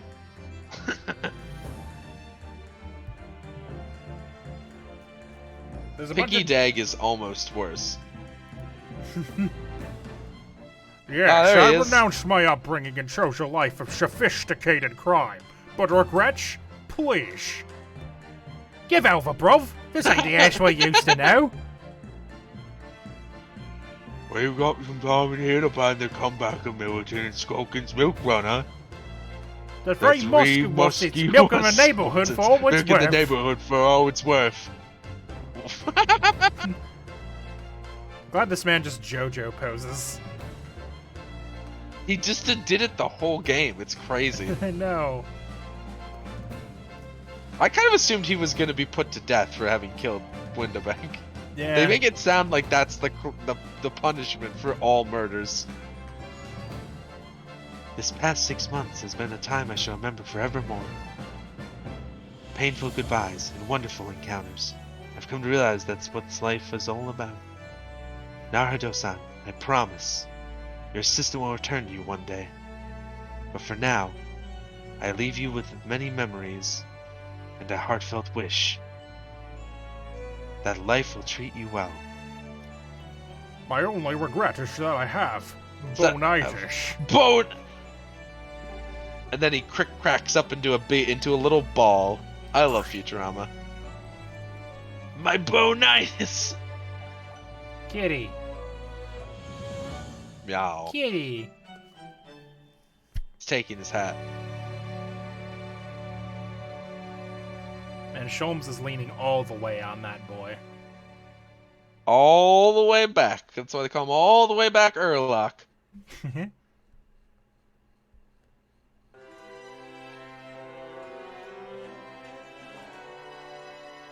Are the credits not done yet? So you see, Ryunosuke, when trapped in a white void, it's important to begin striding powerfully to the left. You never know what's gonna happen. It's true. You never do. I actually don't recognize most of these people, probably because they used a British studio, if I had to guess. Oi oi. Gov. Stop trying to sell me weird pots. No. Ah, yes, the lady with the stupid bird hat. The bird hat. You remember bird hat, Bird hat lady. murderer. It's Sasato's powerful father, who looks like he needs pictures of Spider-Man. He does look like he needs pictures of Spider-Man. It's the most Japanese version of J. Jonah Jameson I could imagine. It does now. Now that had Invincible come out yet when we started this game? Because I feel like we would have Don't made the think so. comparison. He looks exactly like Omni-Man, too. I know. But Omni-Man also looks a lot like J. Jonah Jameson. That's true. Because it's the same guy the whole time. It's the same guy. I love yeah. Philip K. Simmons. I love his voice. It's great. It's a good voice. Oh yeah, the guy with the snake who has a snake, that's his thing. Oh no. Oh, he stopped walking because he died. Oh no. I forgot about her. Yeah, she's fine, probably. I did make the comparison. There's Milia Rage from Guilty Gear. Alright, Suzata's back, and she's got a sword now. Kill me. Check the tapes. I'll just choose to believe you. Check the tapes.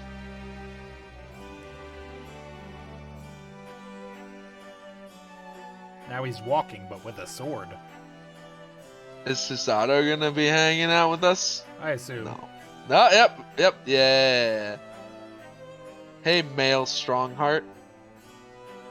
Clocks! Yeah. Yeah.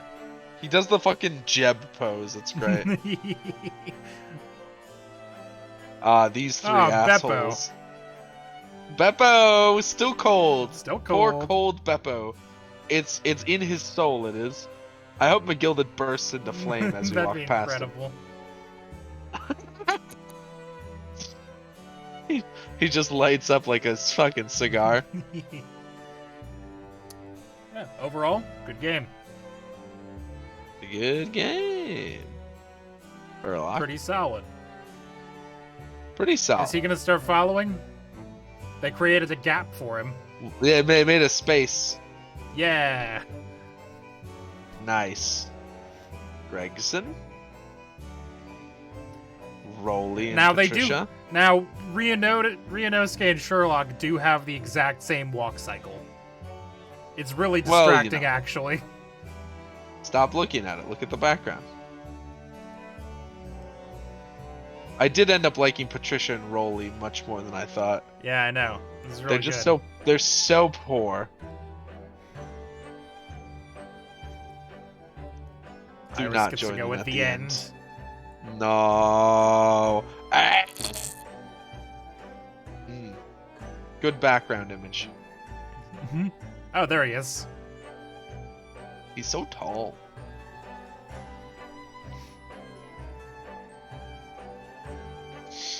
Posing. Yeah! Because a skulkin's never sulking, you know what I'm saying? Yeah, it's true. Enjoy jail, idiot.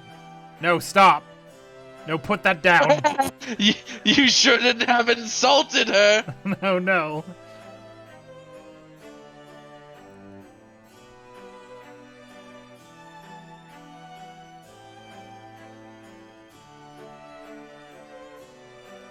Okay, so technically it's not the exact same walk cycle. They're alternating. There you go. Just wish they'd made Sherlock a little bit more jaunty. Well, you can't have everything you want. Ah, they did the little point. Point. It's a pretty good game. Pretty good game. Pretty I good don't, game. I don't know if Pretty it good top. game. I don't know if it Pretty tops good Apollo game. Justice for me, but it's pretty solid. Oh, that's a good. That's That's what you sound like. Stupid. Fair point. You got me there. I do But sound like that. You're talking about stuff I don't know about? How dare you? Ooh, look at that background though. So if I have to go to start the new one, we would go to, yes, it's called The Great Ace Attorney 2 Resolve. Resolve. Oh, and it's got a new theme song too. Sort of just expected them to reuse the other one. Alright, well, have a good day, everyone. Or night, whatever. It's time. Hey, we only went like an hour over, technically, if you look at the recorder time and not the, not what time it is. Yeah. Have a good night, everyone. Nice. Catch you next week Bye. for whatever. Bye.